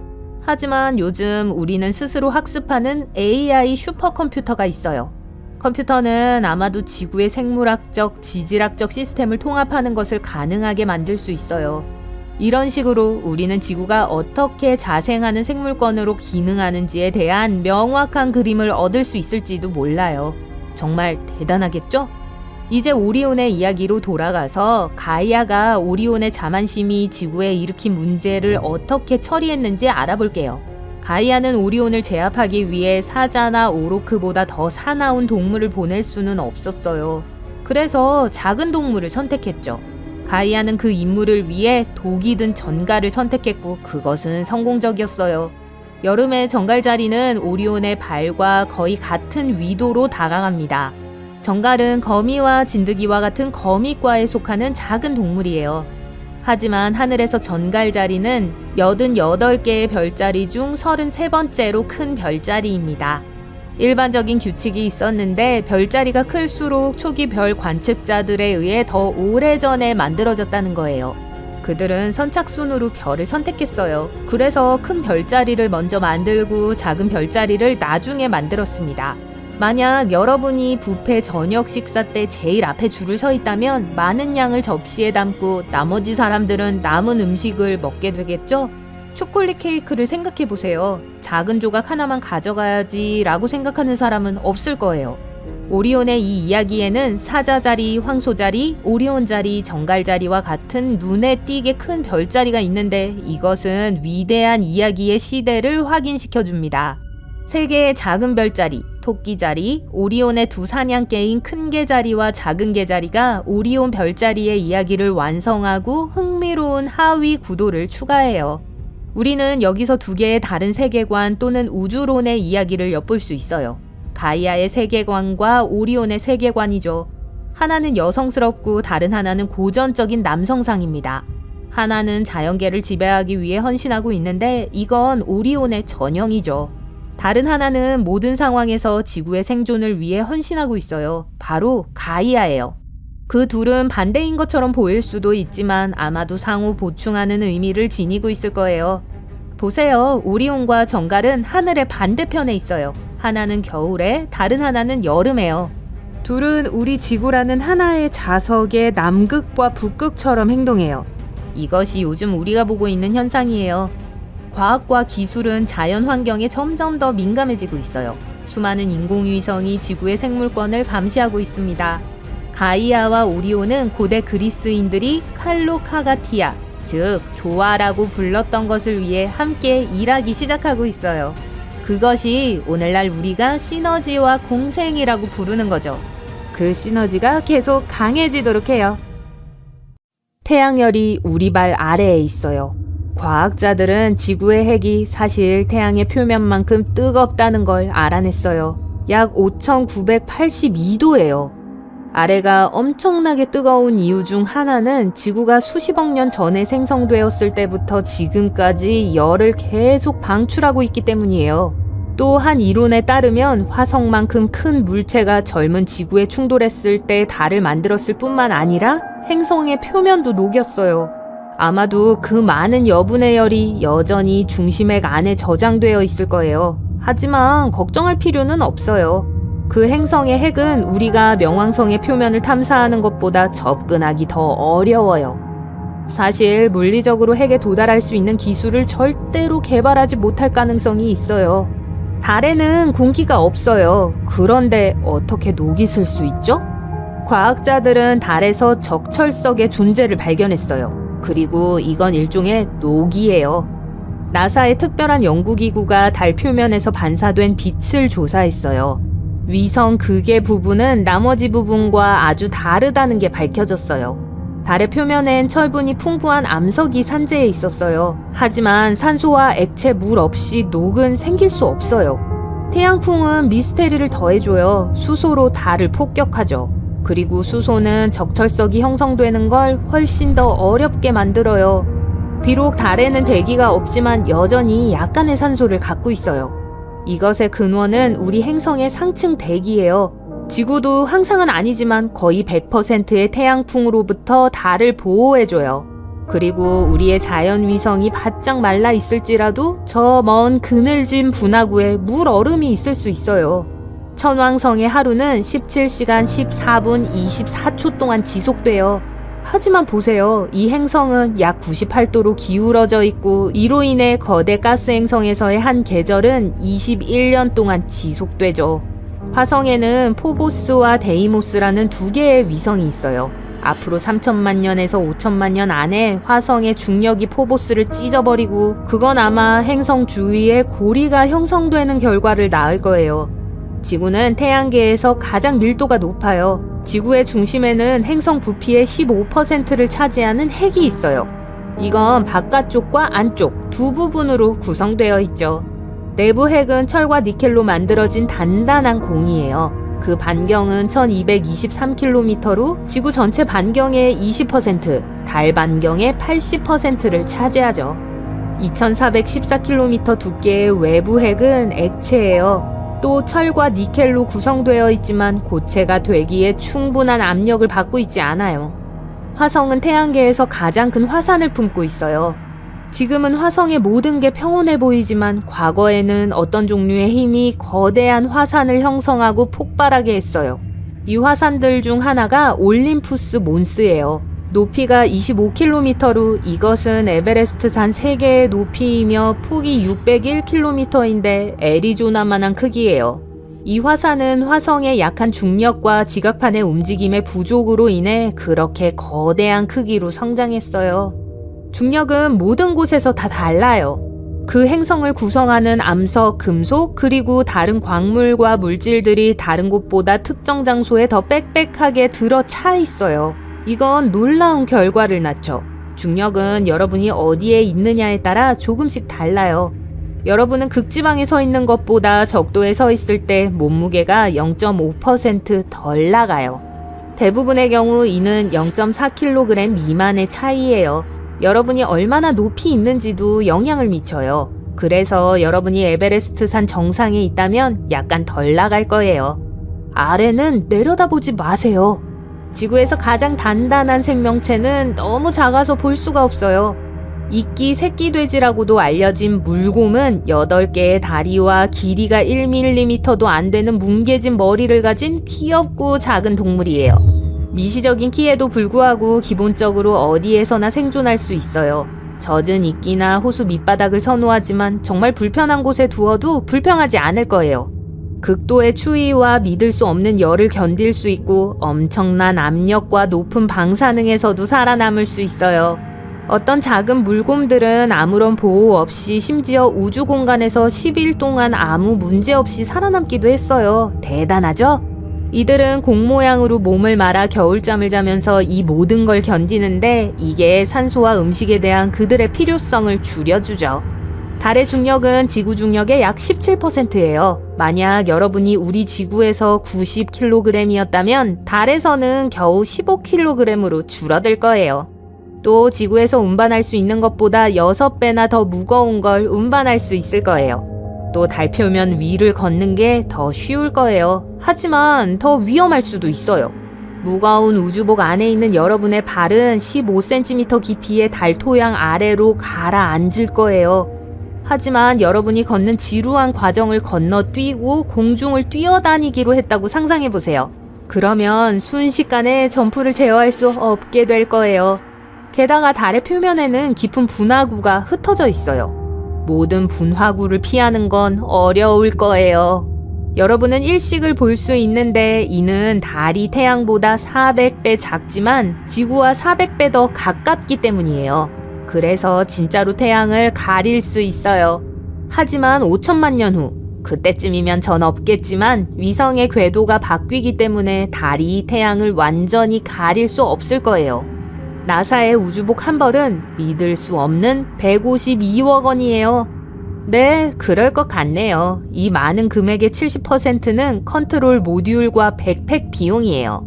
천왕성의 가장 중심에는 지구의 절반 정도밖에 되지 않는 작은 암석핵이 있어요.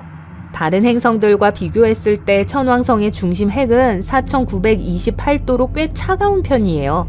얼음 멘틀이 고체 핵을 둘러싸는데 그게 행성의 가장 큰 부분으로 약 80%예요. 또 여러분이 생각하는 그런 얼음이 아니에요. 물, 암모니아 얼음, 그리고 메탄으로 이루어진 뜨겁고 밀도가 높은 액체로 때로는 물, 암모니아 바다라고도 불리죠. 천왕성의 대기는 주로 수소와 헬륨이에요. 하지만 붉은 빛을 흡수하는 메탄가스 때문에 청록색을 띠고 있죠. 목성의 바다는 태양계의 어떤 바다보다 커요. 하지만 지구의 바다와는 달리 물이 아니라 금속성 수소로 이루어져 있어요. 바다의 깊이는 놀라운 4233km예요. 이건 지구 둘레와 거의 비슷한 거예요. 금성은 화산에 관한 한 챔피언이에요. 이 행성에는 약 1600개의 주요 화산이 있어요. 하지만 그중 어느 것도 폭발하지 않은 걸로 알려져 있어요. 우리로부터 2억 5천만 광년 떨어진 곳에 초대질량 블랙홀이 있어요. 이것은 우주의 어떤 물체로부터 감지된 소리보다 더 깊은 소리로 웅웅거려요. 피아노의 중앙 도음보다 57옥타브 낮아요. 우리가 들을 수 있는 것보다 1000조 배나 더 깊은 거죠. 수성은 몇십억 년이 되었어요. 2016년 과학자들은 그 행성의 표면에서 그 행성이 점점 작아지고 있다는 걸 보여주는 몇 가지 이상을 발견했어요. 더 많은 연구 후에 그들은 수성이 아직 식는 과정을 끝내지 않았단 걸 발견했어요. 어떤 항성 궤도에도 얽매이지 않고 우주 공간을 목적 없이 떠도는 행성들이 있어요. 가장 장관으로 보이는 우주 물체들 중에는 펄서가 있어요. 펄서는 중성자별의 한 종류예요. 거의 빛의 속도로 자신들의 물질 중 일부를 뿜어내죠. 일반 펄서는 초당 10분의 1에서 60번 정도의 적당한 속도로 회전해요. 하지만 밀리초 펄사는 초당 700번이라는 놀라운 속도로 회전할 수 있는데 인간의 눈이 처리하기에는 너무 빠르죠. 회전할 때 등대의 빛처럼 보이는 방사선 빔을 축에서 방출해요.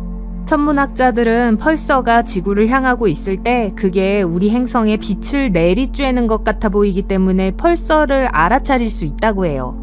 빛이 다른 곳에서 비출 때 펄서는 보이지 않아요.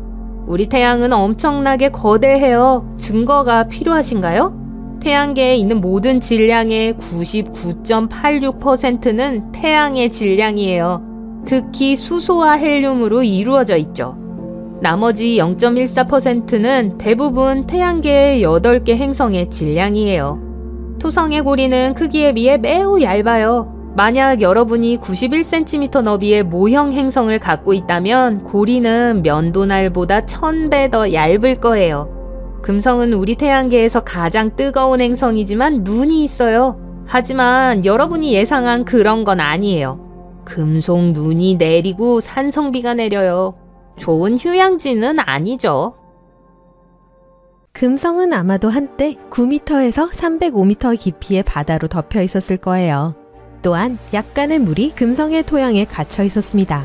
게다가 20도에서 50도의 안정적인 기온을 가지고 있었는데 꽤 쾌적했고 오늘날의 지구의 온도와 그렇게 다르지 않았다는 것을 인정할 수밖에 없어요.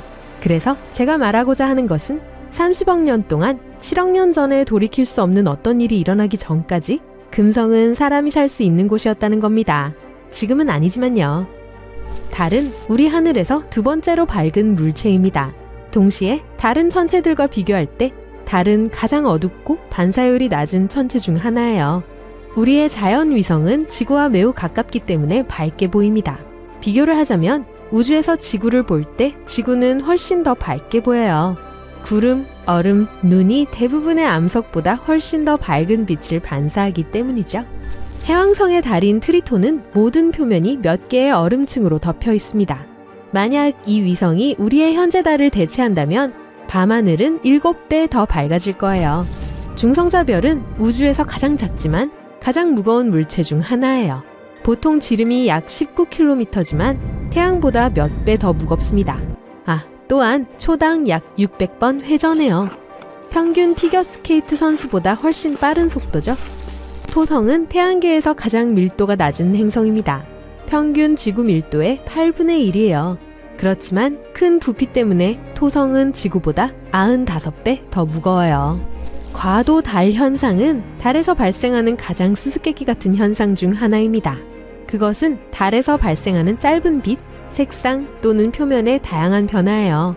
가장 일반적인 것은 무작위적인 빛의 섬광이에요. 천문학자들은 1950년대부터 이 현상을 관찰해왔어요. 과학자들은 섬광이 무작위로 일어난다는 것을 알아냈어요. 때때로 일주일에 여러 번 발생하기도 해요. 그 후 몇 달 동안 사라져요. 일부 섬광은 몇 분 이상 지속되지 않아요. 하지만 몇 시간 동안 계속된 경우도 있어요.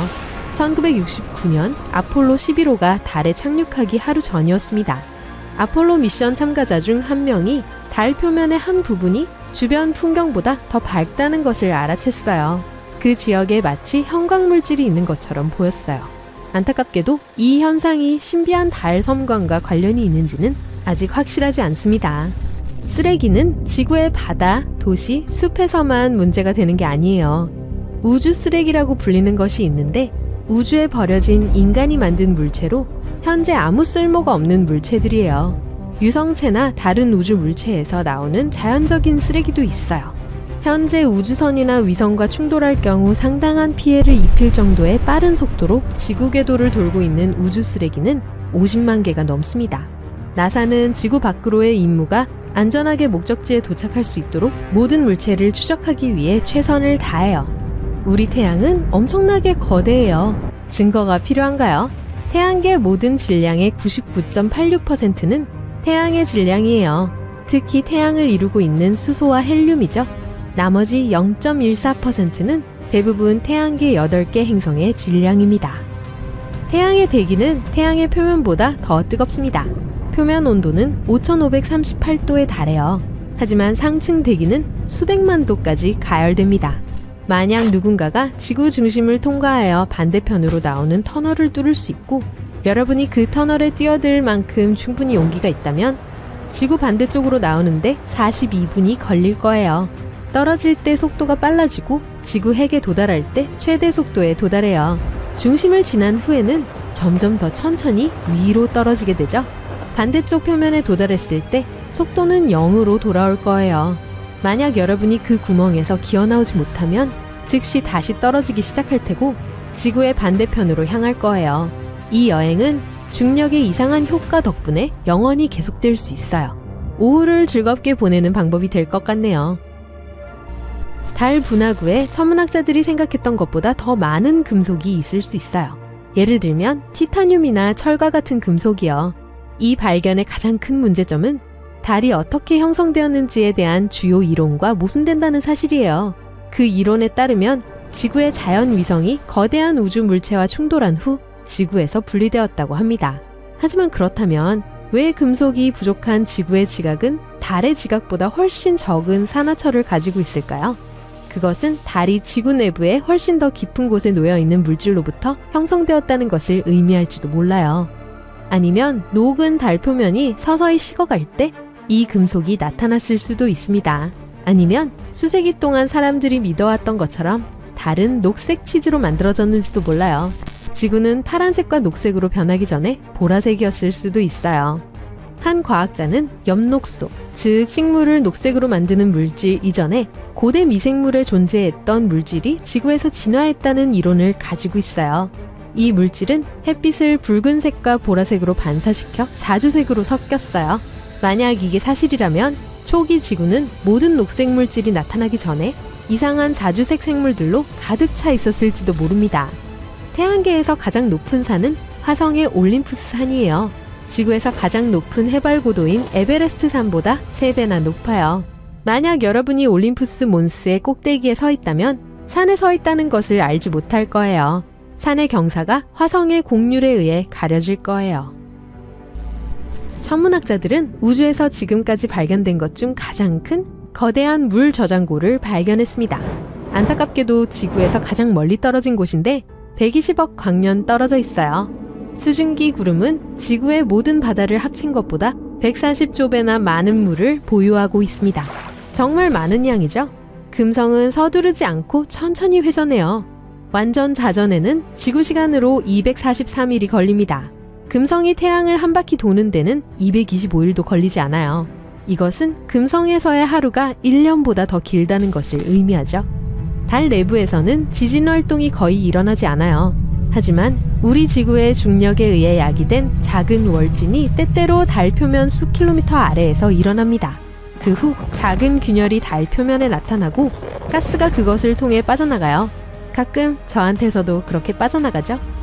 화성은 마지막 지구형 행성인데 암석과 금속으로 이루어져 있기 때문에 그렇게 불립니다. 붉은 행성에는 대부분 철, 니켈, 유황으로 만들어진 핵이 있어요. 지름은 1448km에서 1931km 사이예요.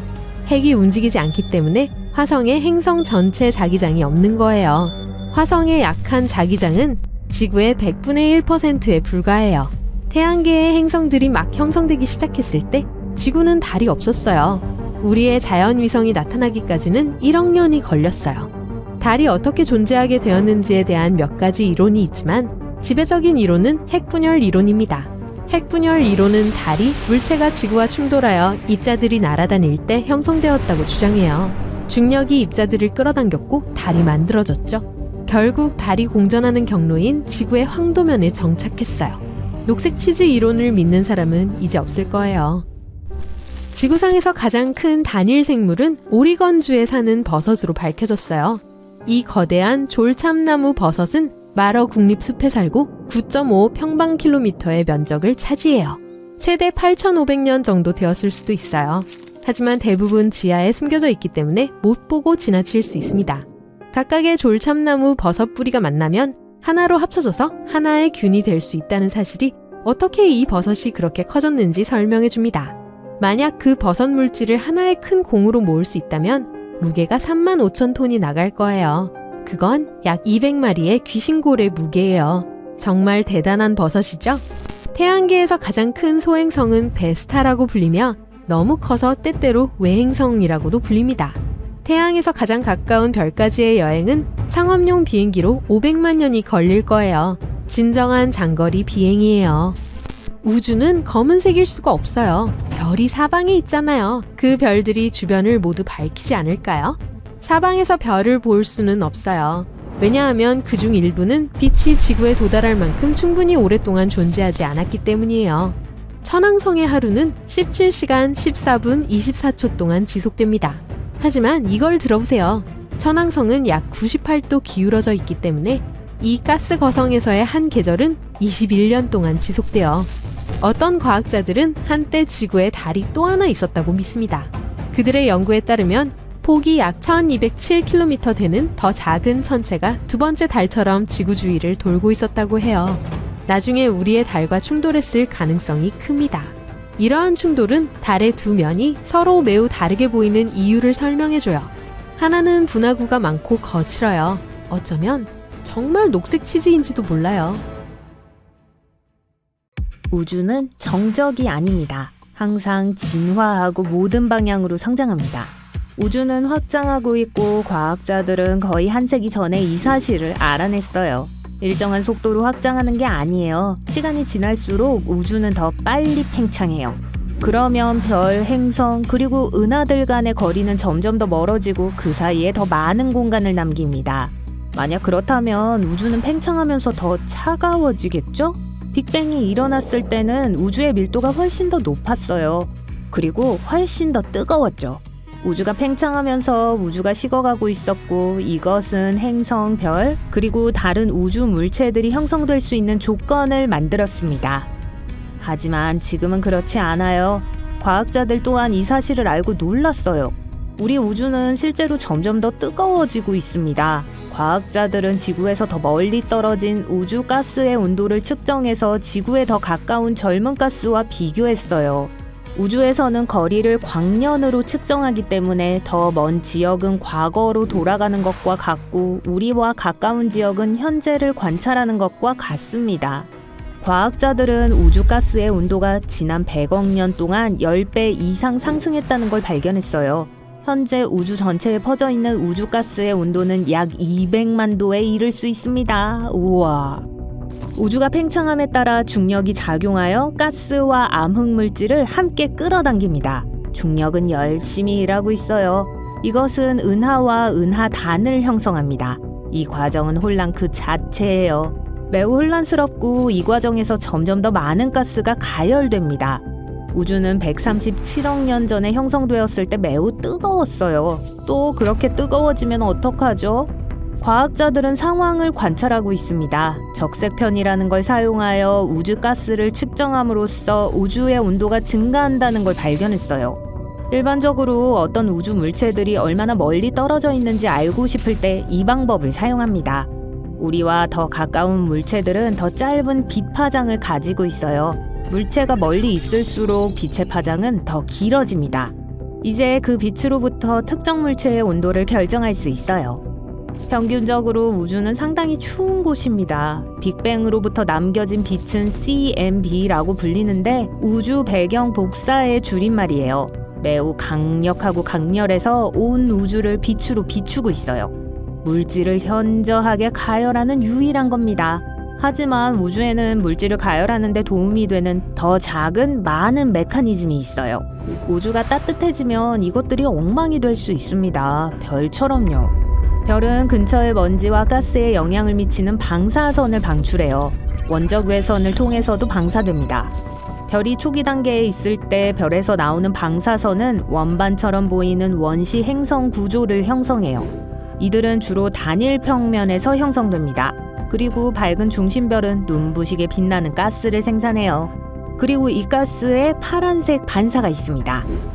우리 행성계도 마찬가지예요. 강력한 에너지와 중력은 행성을 형성하는 통제 불능의 소용돌이로 충돌, 먼지, 가스를 일으킵니다. 그래서 우리 태양계의 대부분의 행성들이 같은 방향으로 궤도를 도는 거예요. 이 거대한 소용돌이가 오래전에 돌고 있던 방향이기도 하죠. 활동적인 별들, 충돌하는 은하들, 항성 대격변, 블랙홀, 중성자별들. 우주는 매우 많은 에너지원을 가지고 있습니다. 그리고 우주 공간에 있는 정상적인 물질들을 이렇게 에너지 넘치는 환경으로 둘러싸면 그 물질들은 급격히 뜨거워집니다. 우리가 무언가를 가열할 때 특정한 방법으로 에너지가 방출됩니다. 대부분의 경우 은하에는 단지 몇 개의 별이 형성되는 영역이 있어요. 가스가 붕괴하는 지역이죠. 그 지역을 둘러싸고 있는 기포는 이온화된 수소를 포함하고 있어요. 우리 태양의 4분의 3은 수소입니다. 그 수소 덕분에 태양은 우리를 따뜻하게 해줍니다. 중심부에서 수소는 헬륨으로 변하고 원자 핵 융합을 일으켜요. 네, 우리 태양이 에너지를 방출하는 방법이에요. 방사선은 그 모든 가스를 수천 도까지 가열합니다. 동시에 많은 수의 원자와 분자를 이온화시켜요. 기본적으로 그것들을 이온으로 바꾼다는 걸 의미하죠. 원자는 중성 입자고 이온은 음전화 또는 양전화 입자예요. 만약 우주가 뜨거워진다면 우리 태양도 뜨거워질 거예요. 만약 태양의 온도가 3만 켈빈에 도달한다면 이전에 방출했던 모든 물질들을 이온화할 수 있을 만큼 충분히 뜨거워질 수 있습니다. 그건 진짜 행성 모양의 성운을 만들 수 있어요. 이것은 나이든 별을 둘러싸고 있는 팽창하는 가스 때문에 형성되는 고리 모양의 성운입니다. 온도가 계속 올라가면 수소는 이온화됩니다. 수천 도에서 태양계의 성운들을 방출선으로 분홍색이 되게 할 수 있어요. 만약 태양이 5만 켈빈의 온도에 도달하면 종말을 맞이할 수 있습니다. 만약 우주에 떠서 가까이 다가갈 수 있다면 이중 이온화된 산소 때문에 섬뜩한 녹색 톤으로 빛나는 걸 볼 수 있을 거예요. 고에너지 현상은 더 많은 은하들이 충돌하도록 만듭니다. 이 경우 가스가 더욱 가열되고 결과적으로 X선이 방출돼요.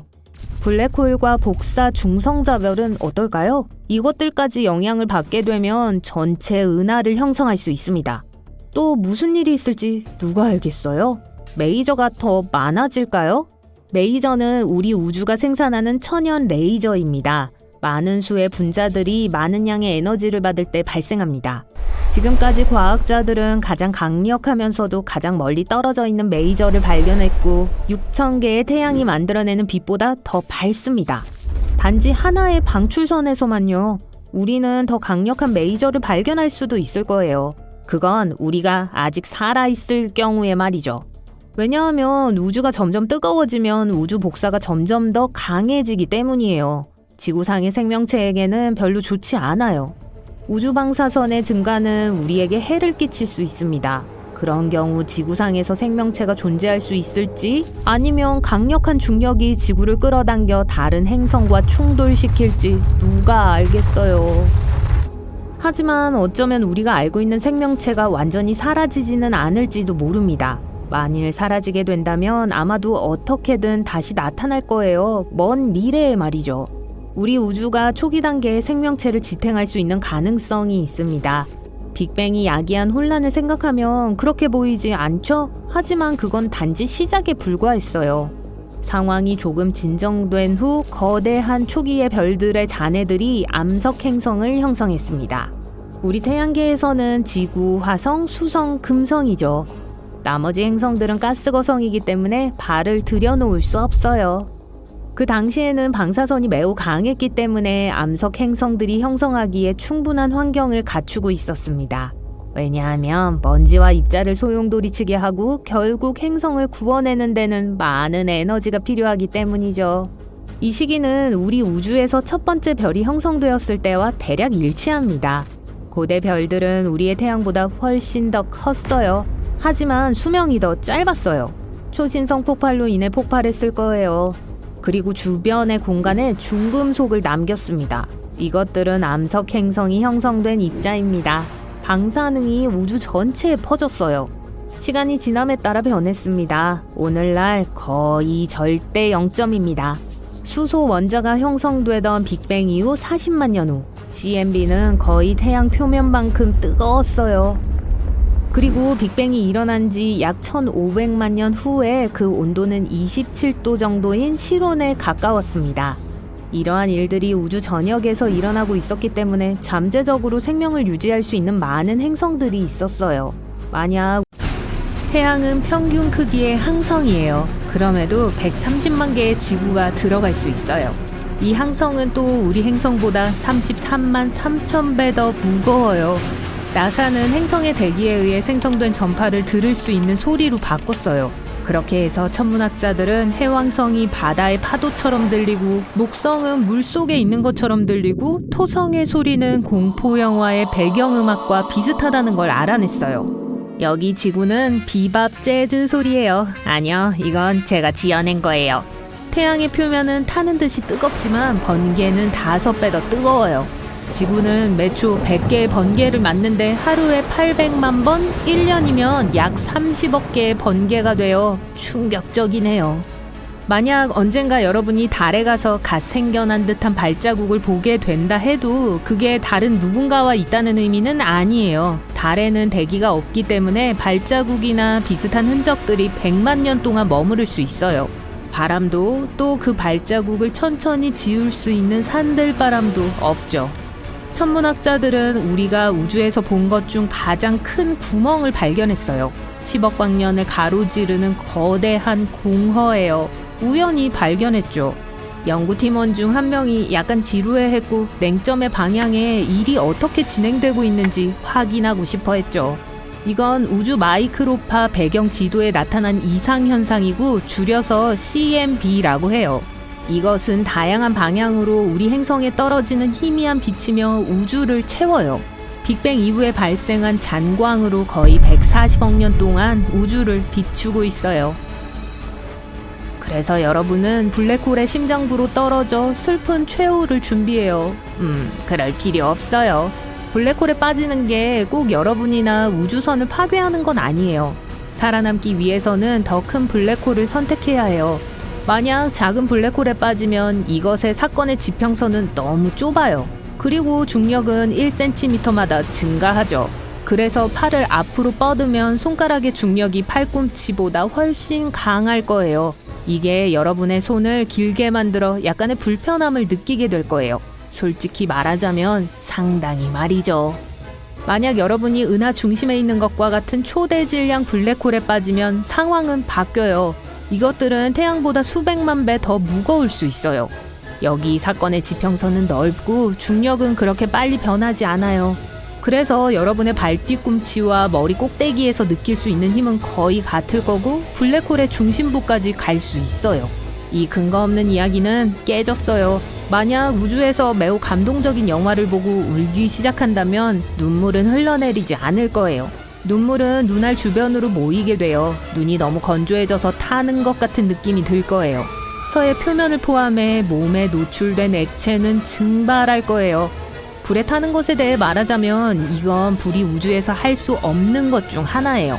산소 흐름이 있으면 불이 번질 수 있는데 우주에는 산소가 없기 때문에 일단 폭발하면 별들은 원래 다시 살아나면 안 돼요. 하지만 어떤 별들은 거대한 초신성 폭발에서 살아남았어요. 그런 좀비 별들은 꽤 드물어요. 과학자들은 LP40-365라고 불리는 정말 큰 걸 발견했어요. 부분적으로 불에 탄 백색 외성이에요. 백색 외성은 수소를 모두 태운 별인데 그 수소는 이전에는 그것의 핵 연료였어요. 이 경우 최종 폭발은 아마 보통 때보다 약했을 거예요. 별 전체를 파괴할 만큼 강력하지 않았을 거예요. 마치 별이 폭발하고 싶었지만 성공하지 못해서 그 물질의 일부가 여전히 살아남은 것처럼요. 만약 우주에 간다면 우주선에 있지 않는 한 우주복을 벗지 마세요. 신체의 나머지 부분에 있는 산소뿐만 아니라 폐에 있는 공기도 확장될 거예요. 여러분이 풍선처럼 될 거예요. 보통 크기의 2배로요. 좋은 소식은 피부가 여러분을 지탱할 수 있을 만큼 충분히 탄력이 있어서 여러분이 폭발하지 않는다는 거죠. 조금 위안이 되네요. 어떤 게 블랙홀로 들어가면 모양이 바뀌고 스파게티처럼 늘어나게 돼요. 이건 중력이 물체를 한 방향으로 느리려고 하지만 동시에 다른 방향으로 꽉 쥐어짜고 있기 때문에 일어나요. 파스타의 역설처럼요. 말 나온 김에 원자 하나만큼 큰 블랙홀은 엄청나게 큰 산만한 질량을 갖고 있어요. 은하수의 중심에 궁수자리 A라고 불리는 게 있어요. 수십억 태양과 비슷한 질량을 갖고 있죠. 하지만 다행히도 우리에게서 멀리 떨어져 있어요. 만약 소행성이 큰 굉음을 일으켰다 해도 결코 그 큰 소리를 들을 수 없을 거예요. 네, 우리는 영화에서 종종 우주선과 우주에서의 전투 소리를 듣지만 그건 근거가 없어요. 소리는 분자의 진동 때문에 퍼지는 파동이에요. 한 사람이 여러분에게 몇 미터 떨어진 곳에서 박수를 쳐요. 음파는 박수 옆에 있던 첫 번째 공기 분자를 밀기 시작하고 그 다음 두 번째, 세 번째, 그리고 그 다음 파동이 여러분의 귀에 닿을 때까지 밀기 시작해요. 그래서 소리를 퍼뜨리기 위해서는 공기나 물과 같은 분자가 필요해요. 우리 대기권에서는 음파가 아주 잘 퍼져나가지만 우주는 진공 상태예요. 그래서 여기엔 아무것도 없어요. 손뼉을 크게 칠 수는 있지만 진동에서 그 소리를 전달할 수 있는 분자가 없어요. 그래서 대화를 계속하기 위해서는 라디오나 엄청 뛰어난 입술 읽기 기술이 있어야 할 거예요. 유성체는 태양 주위를 돌고 있는 반면 인간이 만든 대부분의 파편들은 지구 주위를 돌고 있어요. 예를 들어 우리는 전 세계적으로 위성에서 로켓선에 이르기까지 거의 9,000대의 우주선을 발사했어요. 심지어 아주 작은 조각들도 이렇게 빠른 속도라면 우주선을 손상시킬 수 있어요. 은하, 행성, 해성, 소행성, 별, 우주 물체들은 우리가 실제로 우주에서 볼 수 있는 것들이에요. 하지만 이건 전체 우주의 5% 미만을 차지해요. 우주에서 가장 큰 미스테리 중 하나인 암흑물질은 아직 우리 눈에 보이지 않는 우주의 모든 질량을 부르는 이름이에요. 그리고 엄청 많은데 우주의 25%를 차지할 수도 있어요. 암흑 에너지는 우주의 나머지 70% 정도를 차지해요. 다 합치면 100이 되죠? 좋아요. 이제 달을 봅시다. 늘 한쪽으로만 우리를 바라보죠? 이건 달에는 어두운 면이 있고 태양광선은 그곳에 절대로 도달하지 않는다는 걸 의미해요. 이건 근거 없는 말이에요. 요점은 달이 지구와 중력적으로 묶여 있다는 거예요. 거기에도 낮과 밤이 있어요. 단지 이 자전이 지구의 자전과 완벽하게 일치한다는 거죠. 그래서 달을 볼 때마다 한쪽 면만 볼 수 있는 거예요. 그곳에도 태양이 비치는 날이 있는데 어두운 면이 아닌 다른 쪽 면이에요. 그리고 심지어 이곳을 찍은 사진도 있어요. 태양계 전체에서 가장 큰 분화구 중 하나인 남극 아이켄 둥지가 있어요. 이건 텍사스 2개만큼 넓어요. 이랴! 사실이 아닌 걸로 밝혀진 한 가지 썰은 사람들이 실제로 달에 가본 적이 없다는 거예요. 이건 그곳에 있었던 최초 우주 비행사들의 우주복이에요. 신발 밑창을 보세요. 어떤 사람들은 이런 발자국을 그곳에 남길 리가 없다고 주장해요. 사실 할 수 있었어요. 달에서 우주 비행사들은 여분의 부츠를 우주복 위에 신었고 그 밑창은 달의 발자국과 완벽하게 일치했어요. 우주 비행사들은 달을 떠날 때 그걸 필요로 하지 않았고 문워크가 끝났을 때 던져버렸어요. 거기에 많은 물건들도 남겼어요. 심지어 무게를 줄이기 위해 달 착륙선의 팔걸이도 버렸어요. 이제 모든 아폴로 달 탐사 임무를 포함하면 달에 있는 쓰레기의 총 무게는 대략 187톤이에요. 달 탐사 로봇 몇 대, 우주선 잔해 6개의 달 탐사선, 그리고 남겨진 모든 실험을 포함하면요. 이건 보잉 737기 3대와 맞먹죠. 태양에 대한 또 다른 근거 없는 이야기는 태양이 노란색이라는 거예요. 이걸 위해 우주로 보내드리죠. 창밖을 내다보니 흰색이네요. 태양은 우리 대기의 필터를 통해서만 노란색으로 보여요. 공기의 구성과 그 두께는 항성의 빛을 왜곡시킬 뿐이에요. 하지만 별들의 색은 다양해요. 더 차가운 별들은 밝은 주황색과 붉은색이에요. 이건 보통 태양보다 더 매우 오래된 별들이에요. 하지만 젊고 아주 뜨거운 별들은 밝은 파란색이에요. 태양은 이 스펙트럼의 중간쯤에 있어요. 소행성에 대한 근거 없는 이야기가 하나 더 있어요. 화성의 궤도보다 조금 더 멀리 날아가야 해요. 우와, 소행성대에 왔어요. 그리고 계속해서 거대한 바위와 얼음 덩어리를 피해야 해요. 빽빽한 소행성 구름에 들어왔어요. 화성의 먼지 폭풍은 정말 엄청날 수 있어요.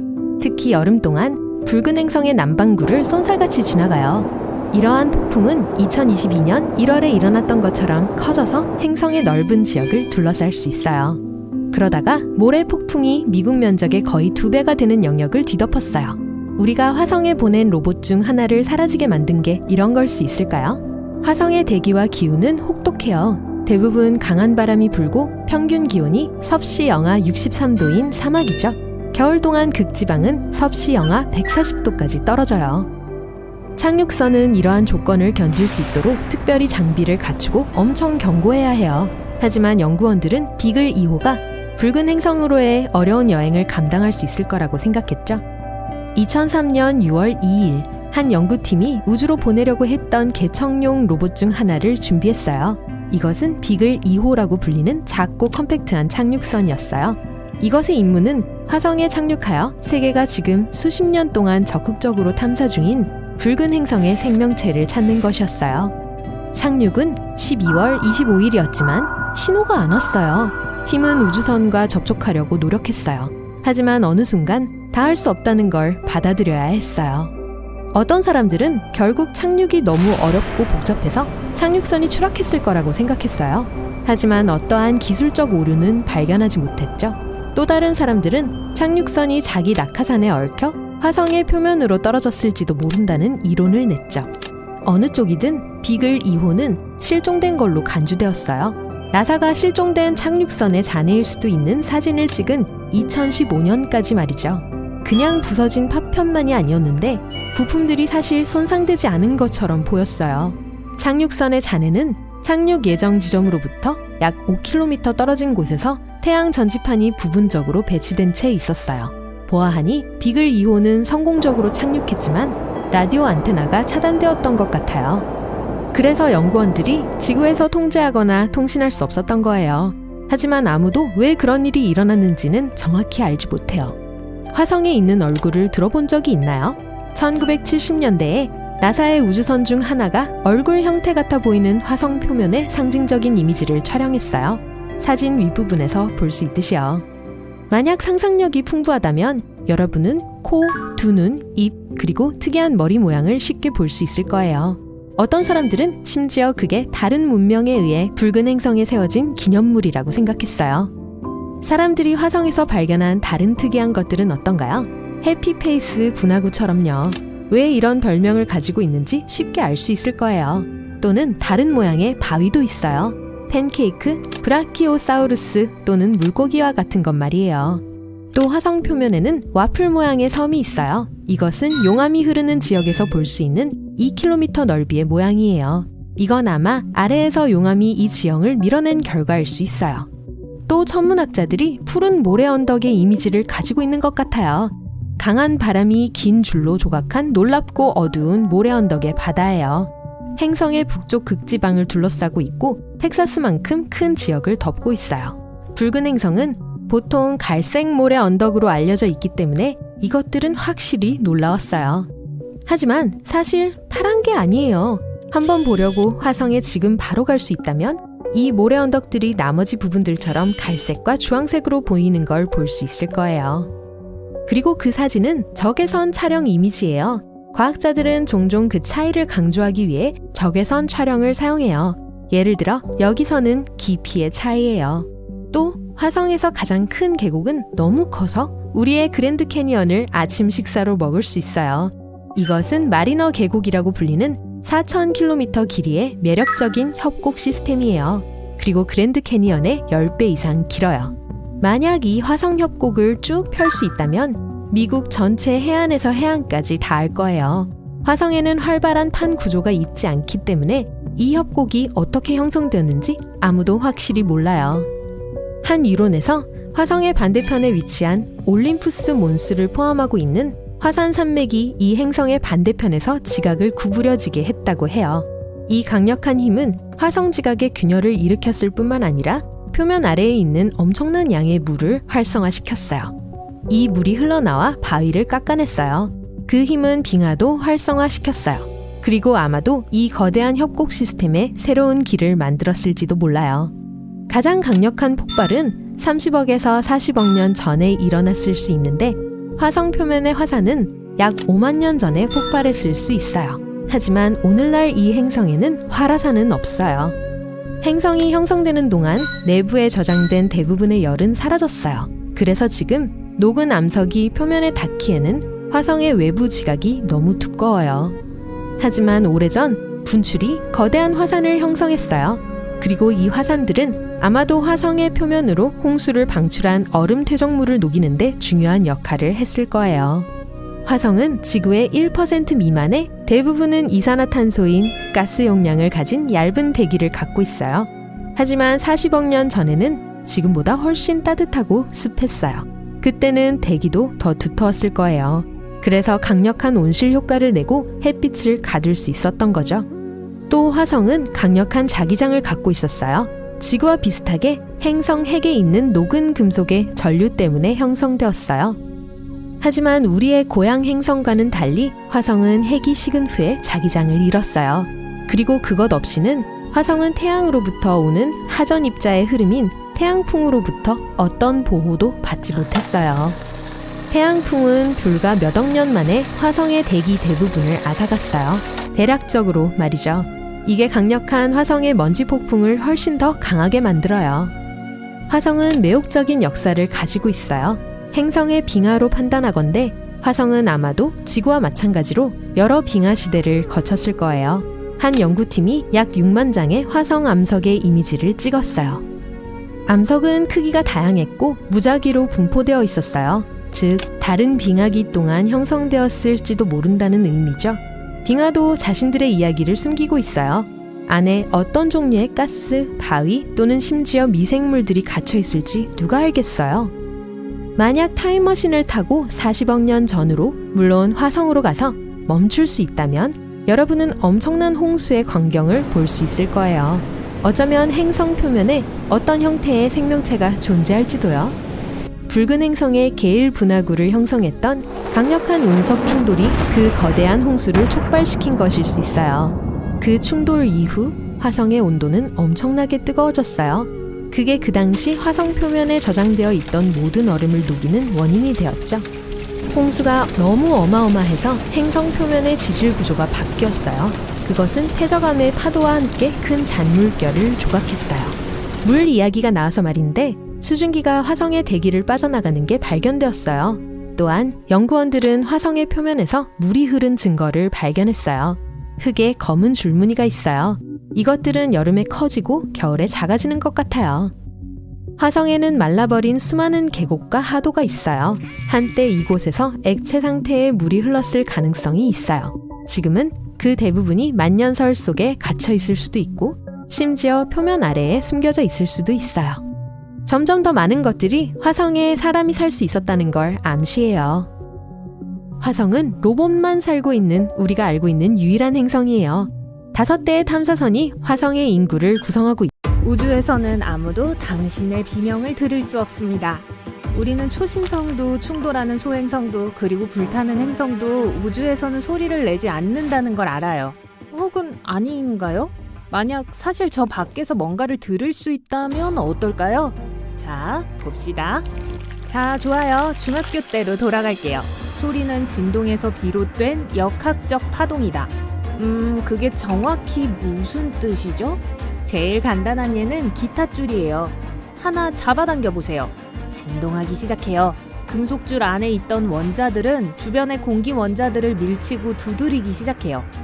그래서 이제 원자들이 끊임없이 서로를 밀어내고 있어요. 우리의 귀에 닿을 때까지 말이죠.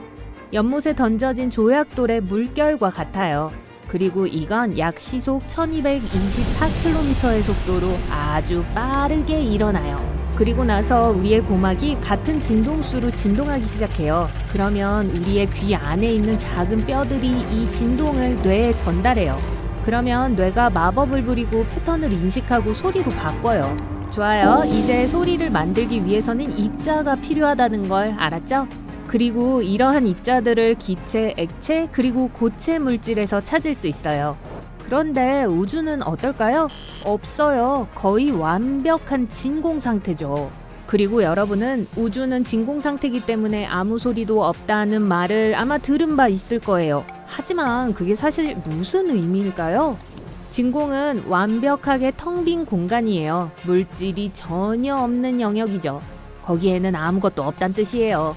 네, 우주에 있는 모든 천체들에도 불구하고 사실 그 사이에는 공기도 없고 원자나 입자도 없어요. 아무것도 없어요. 뭐 거의요. 솔직히 완벽한 진공은 사실 존재하지 않아요. 원자를 완전히 제거할 수 없어요. 하지만 우주는 이 개념에 아주 가까워요. 평균적으로 1 입방인치당 15에서 80개의 원자가 있어요. 이게 많은 수 같아 보일 수 있지만 이 원자들이 엄청 작다는 걸 명심하셔야 해요. 그리고 이 사이의 공간 거리가 엄청나요. 비교하자면 1세제곱인치의 공기에는 약 16,000개의 원자가 포함되어 있어요. 그래서 물론 그런 낮은 밀도의 이 원자들은 서로를 밀어낼 수가 없어요. 진동이 아주 강하다고 해도 예를 들어 모르겠네요. 초신성 말이에요. 그래도 할 수 없을 거예요. 그럼 영화들이 저희한테 거짓말을 했네요. 이 모든 서사시적인 우주 장면들은 사실 어색한 침묵 속에서 일어나요. 누가 짐작이나 했겠어요. 하지만 속상해하지 마세요. 제가 여러분에게 사실 우주에서 소리를 들을 수 있는 몇 가지 방법이 있다고 하면요. 우선 다른 행성에는 여전히 소리가 있어요. 만약 우주체에 대기가 있다면 혹은 적어도 가스, 물 또는 고체 표면과 같은 게 있다면 소리가 날 거예요. 우리의 경우 대기는 지구 표면에서 약 97km 상공에서 완전히 조용해져요. 거기서부터 하늘이 파랬던 게 없어지고 별이 반짝이는 검은 베일이 시작돼요. 어느 쪽이든 우리는 다른 행성에 착륙하거나 적어도 대기권에 접근해야만 뭔가를 들을 수 있어요. 하지만 그게 뭐든 아주 다르게 들릴 거예요. 우리가 제일 좋아하는 금성을 예로 들어볼까요? 그곳의 대기는 엄청 빽빽해요. 과학자들은 농담으로 그걸 진한 화학 수프라고 불러요. 그러니 만약 어떻게든 살아서 그곳에서 말을 할 수 있다면 목소리가 매우 다를 거예요. 훨씬 더 시끄러워지고 더 깊게 들릴 거예요. 그러니까 만약 기분 좋은 바리톤을 원한다면 어떻게 하는지 아시겠죠? 만약 지구 대기의 밀도가 더 높았다면 어떤 일이 일어날지 궁금한데요? 그때 우린 뭘 듣게 될까요? 글쎄요, 물에 들어가 본 적이 있다면 막연하게 상상해 볼 수 있을 거예요. 물은 밀도가 아주 높죠? 소리는 공기에 비해 물에서 훨씬 더 빠르고 더 잘 움직여요. 초당 거의 1.6km의 속도로요. 만약 음원이 없는 빈 방에 앉아 있는다면 많은 소리를 듣지 못할 거예요. 그렇죠? 이제 머리를 물에 담그고 똑같은 침묵이 여기서는 어떻게 들리는지 확인해 보세요. 전혀 조용하지 않죠? 비록 여러분이 늘 존재하는 물 자체의 소리를 무시하더라도 여러분은 자신의 몸이 얼마나 잘 들리는지를 바로 알아차리게 될 거예요. 정맥에서 어떻게 피가 팔딱거리는지, 심장이 어떻게 두근거리는지, 손가락의 아주 작은 움직임도요. 좀 소름 끼치죠? 이게 밀도가 더 높은 대기를 가진 행성에서 우리에게 무슨 일이 일어날지에 대한 아이디어를 줍니다. 그리고 진짜 대단하죠? 우린 모든 걸 듣게 될 거예요. 후다닥 뛰는 동물에서부터 지각판의 움직임에 이르기까지요. 에이 하면서 여러분은 다른 행성에도 소리가 있는 건 분명해요. 근데 우리가 열린 우주에서 뭔가를 들을 수 있다고 하지 않았나요? 라고 묻겠죠? 사실 맞아요. 예를 들어 먼지 구름 속에서요. 우주의 거의 모든 곳에서 먼지를 발견할 수 있어요. 별의 잔해이거나 다른 것일 수도 있고요. 그리고 이런 곳에서는 모든 것이 평소보다 조금 더 빽빽해요. 이건 입자들이 서로 밀접해 있는 먼지 구름이 있을 거라는 건데 곧 소리를 낼 수 있다는 걸 의미하죠. 물론 소리가 아주 작고 매우 짧은 거리에 걸쳐 전송되겠지만요. 그래도 없는 것보다는 낫죠? 게다가 우리에게는 이미 녹음된 진짜 우주 사운드가 하나 있어요. 이건 우리로부터 2억 5천만 광년 떨어진 페르세우스 은하에서 왔어요. 나사가 2003년에 이걸 기록했어요. 우리 음악광들은 이게 피아노의 도보다 57옥타브 낮은 B 플랫인지를 알고 싶어 할 거예요. 키보드의 왼쪽에 6600개의 키를 추가해야 하는 거죠. 하지만 그 주파수가 너무 낮아서 안타깝게도 인간의 귀로는 들을 수가 없어요. 하지만 그것 외에도 우리는 우주선 안에서만 들을 수 있어요. 결국 이것들은 작은 공기주머니거든요. 우주복을 입으면 여러분은 자신의 호흡이나 우주복 안의 혈액순환까지 소리를 매우 잘 들을 수 있을 거예요. 하지만 나란히 비행하는 2명의 우주비행사는 서로를 들을 수 없어요. 엄청 가까이 다가가서 아주 큰 소리로 외쳐도요. 꽤 웃기죠? 만약 여러분이 우주비행사인데 뭔가에 부딪힌다면 여러분에게는 아주 시끄럽게 들릴 거예요. 하지만 여러분의 친구는 아무 소리도 듣지 못할 거예요. 그래서 우주비행사들이 무선 장치를 사용하는 거예요.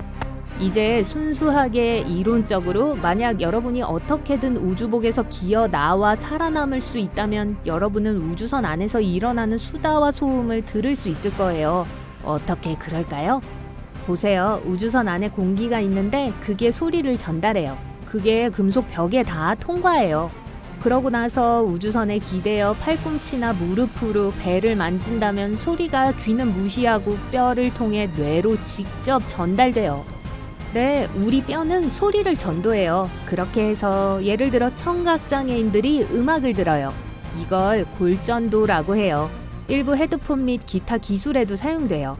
작은 실험을 해볼 수 있어요. 손가락을 귀 위로 올리세요. 거의 아무것도 들리지 않게 잘 닫으세요.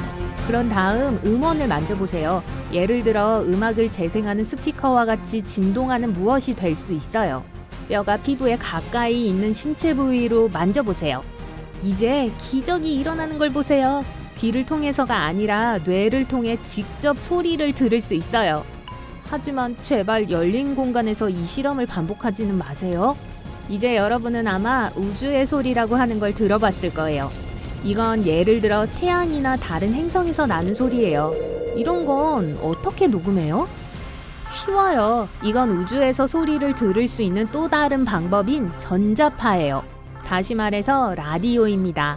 라디오는 빛과 같은 형태의 전자기 방사선이에요. 이 전자파들은 아무 문제 없이 진공 속에서 이동할 수 있어요. 우주 비행사들의 송신기는 그런 방식으로 작동해요. 우주 비행사가 친구에게 무슨 말을 해요. 음파는 전자파로 바뀌어 다른 사람에게 도달한 다음 다시 소리로 변환돼요. 그리고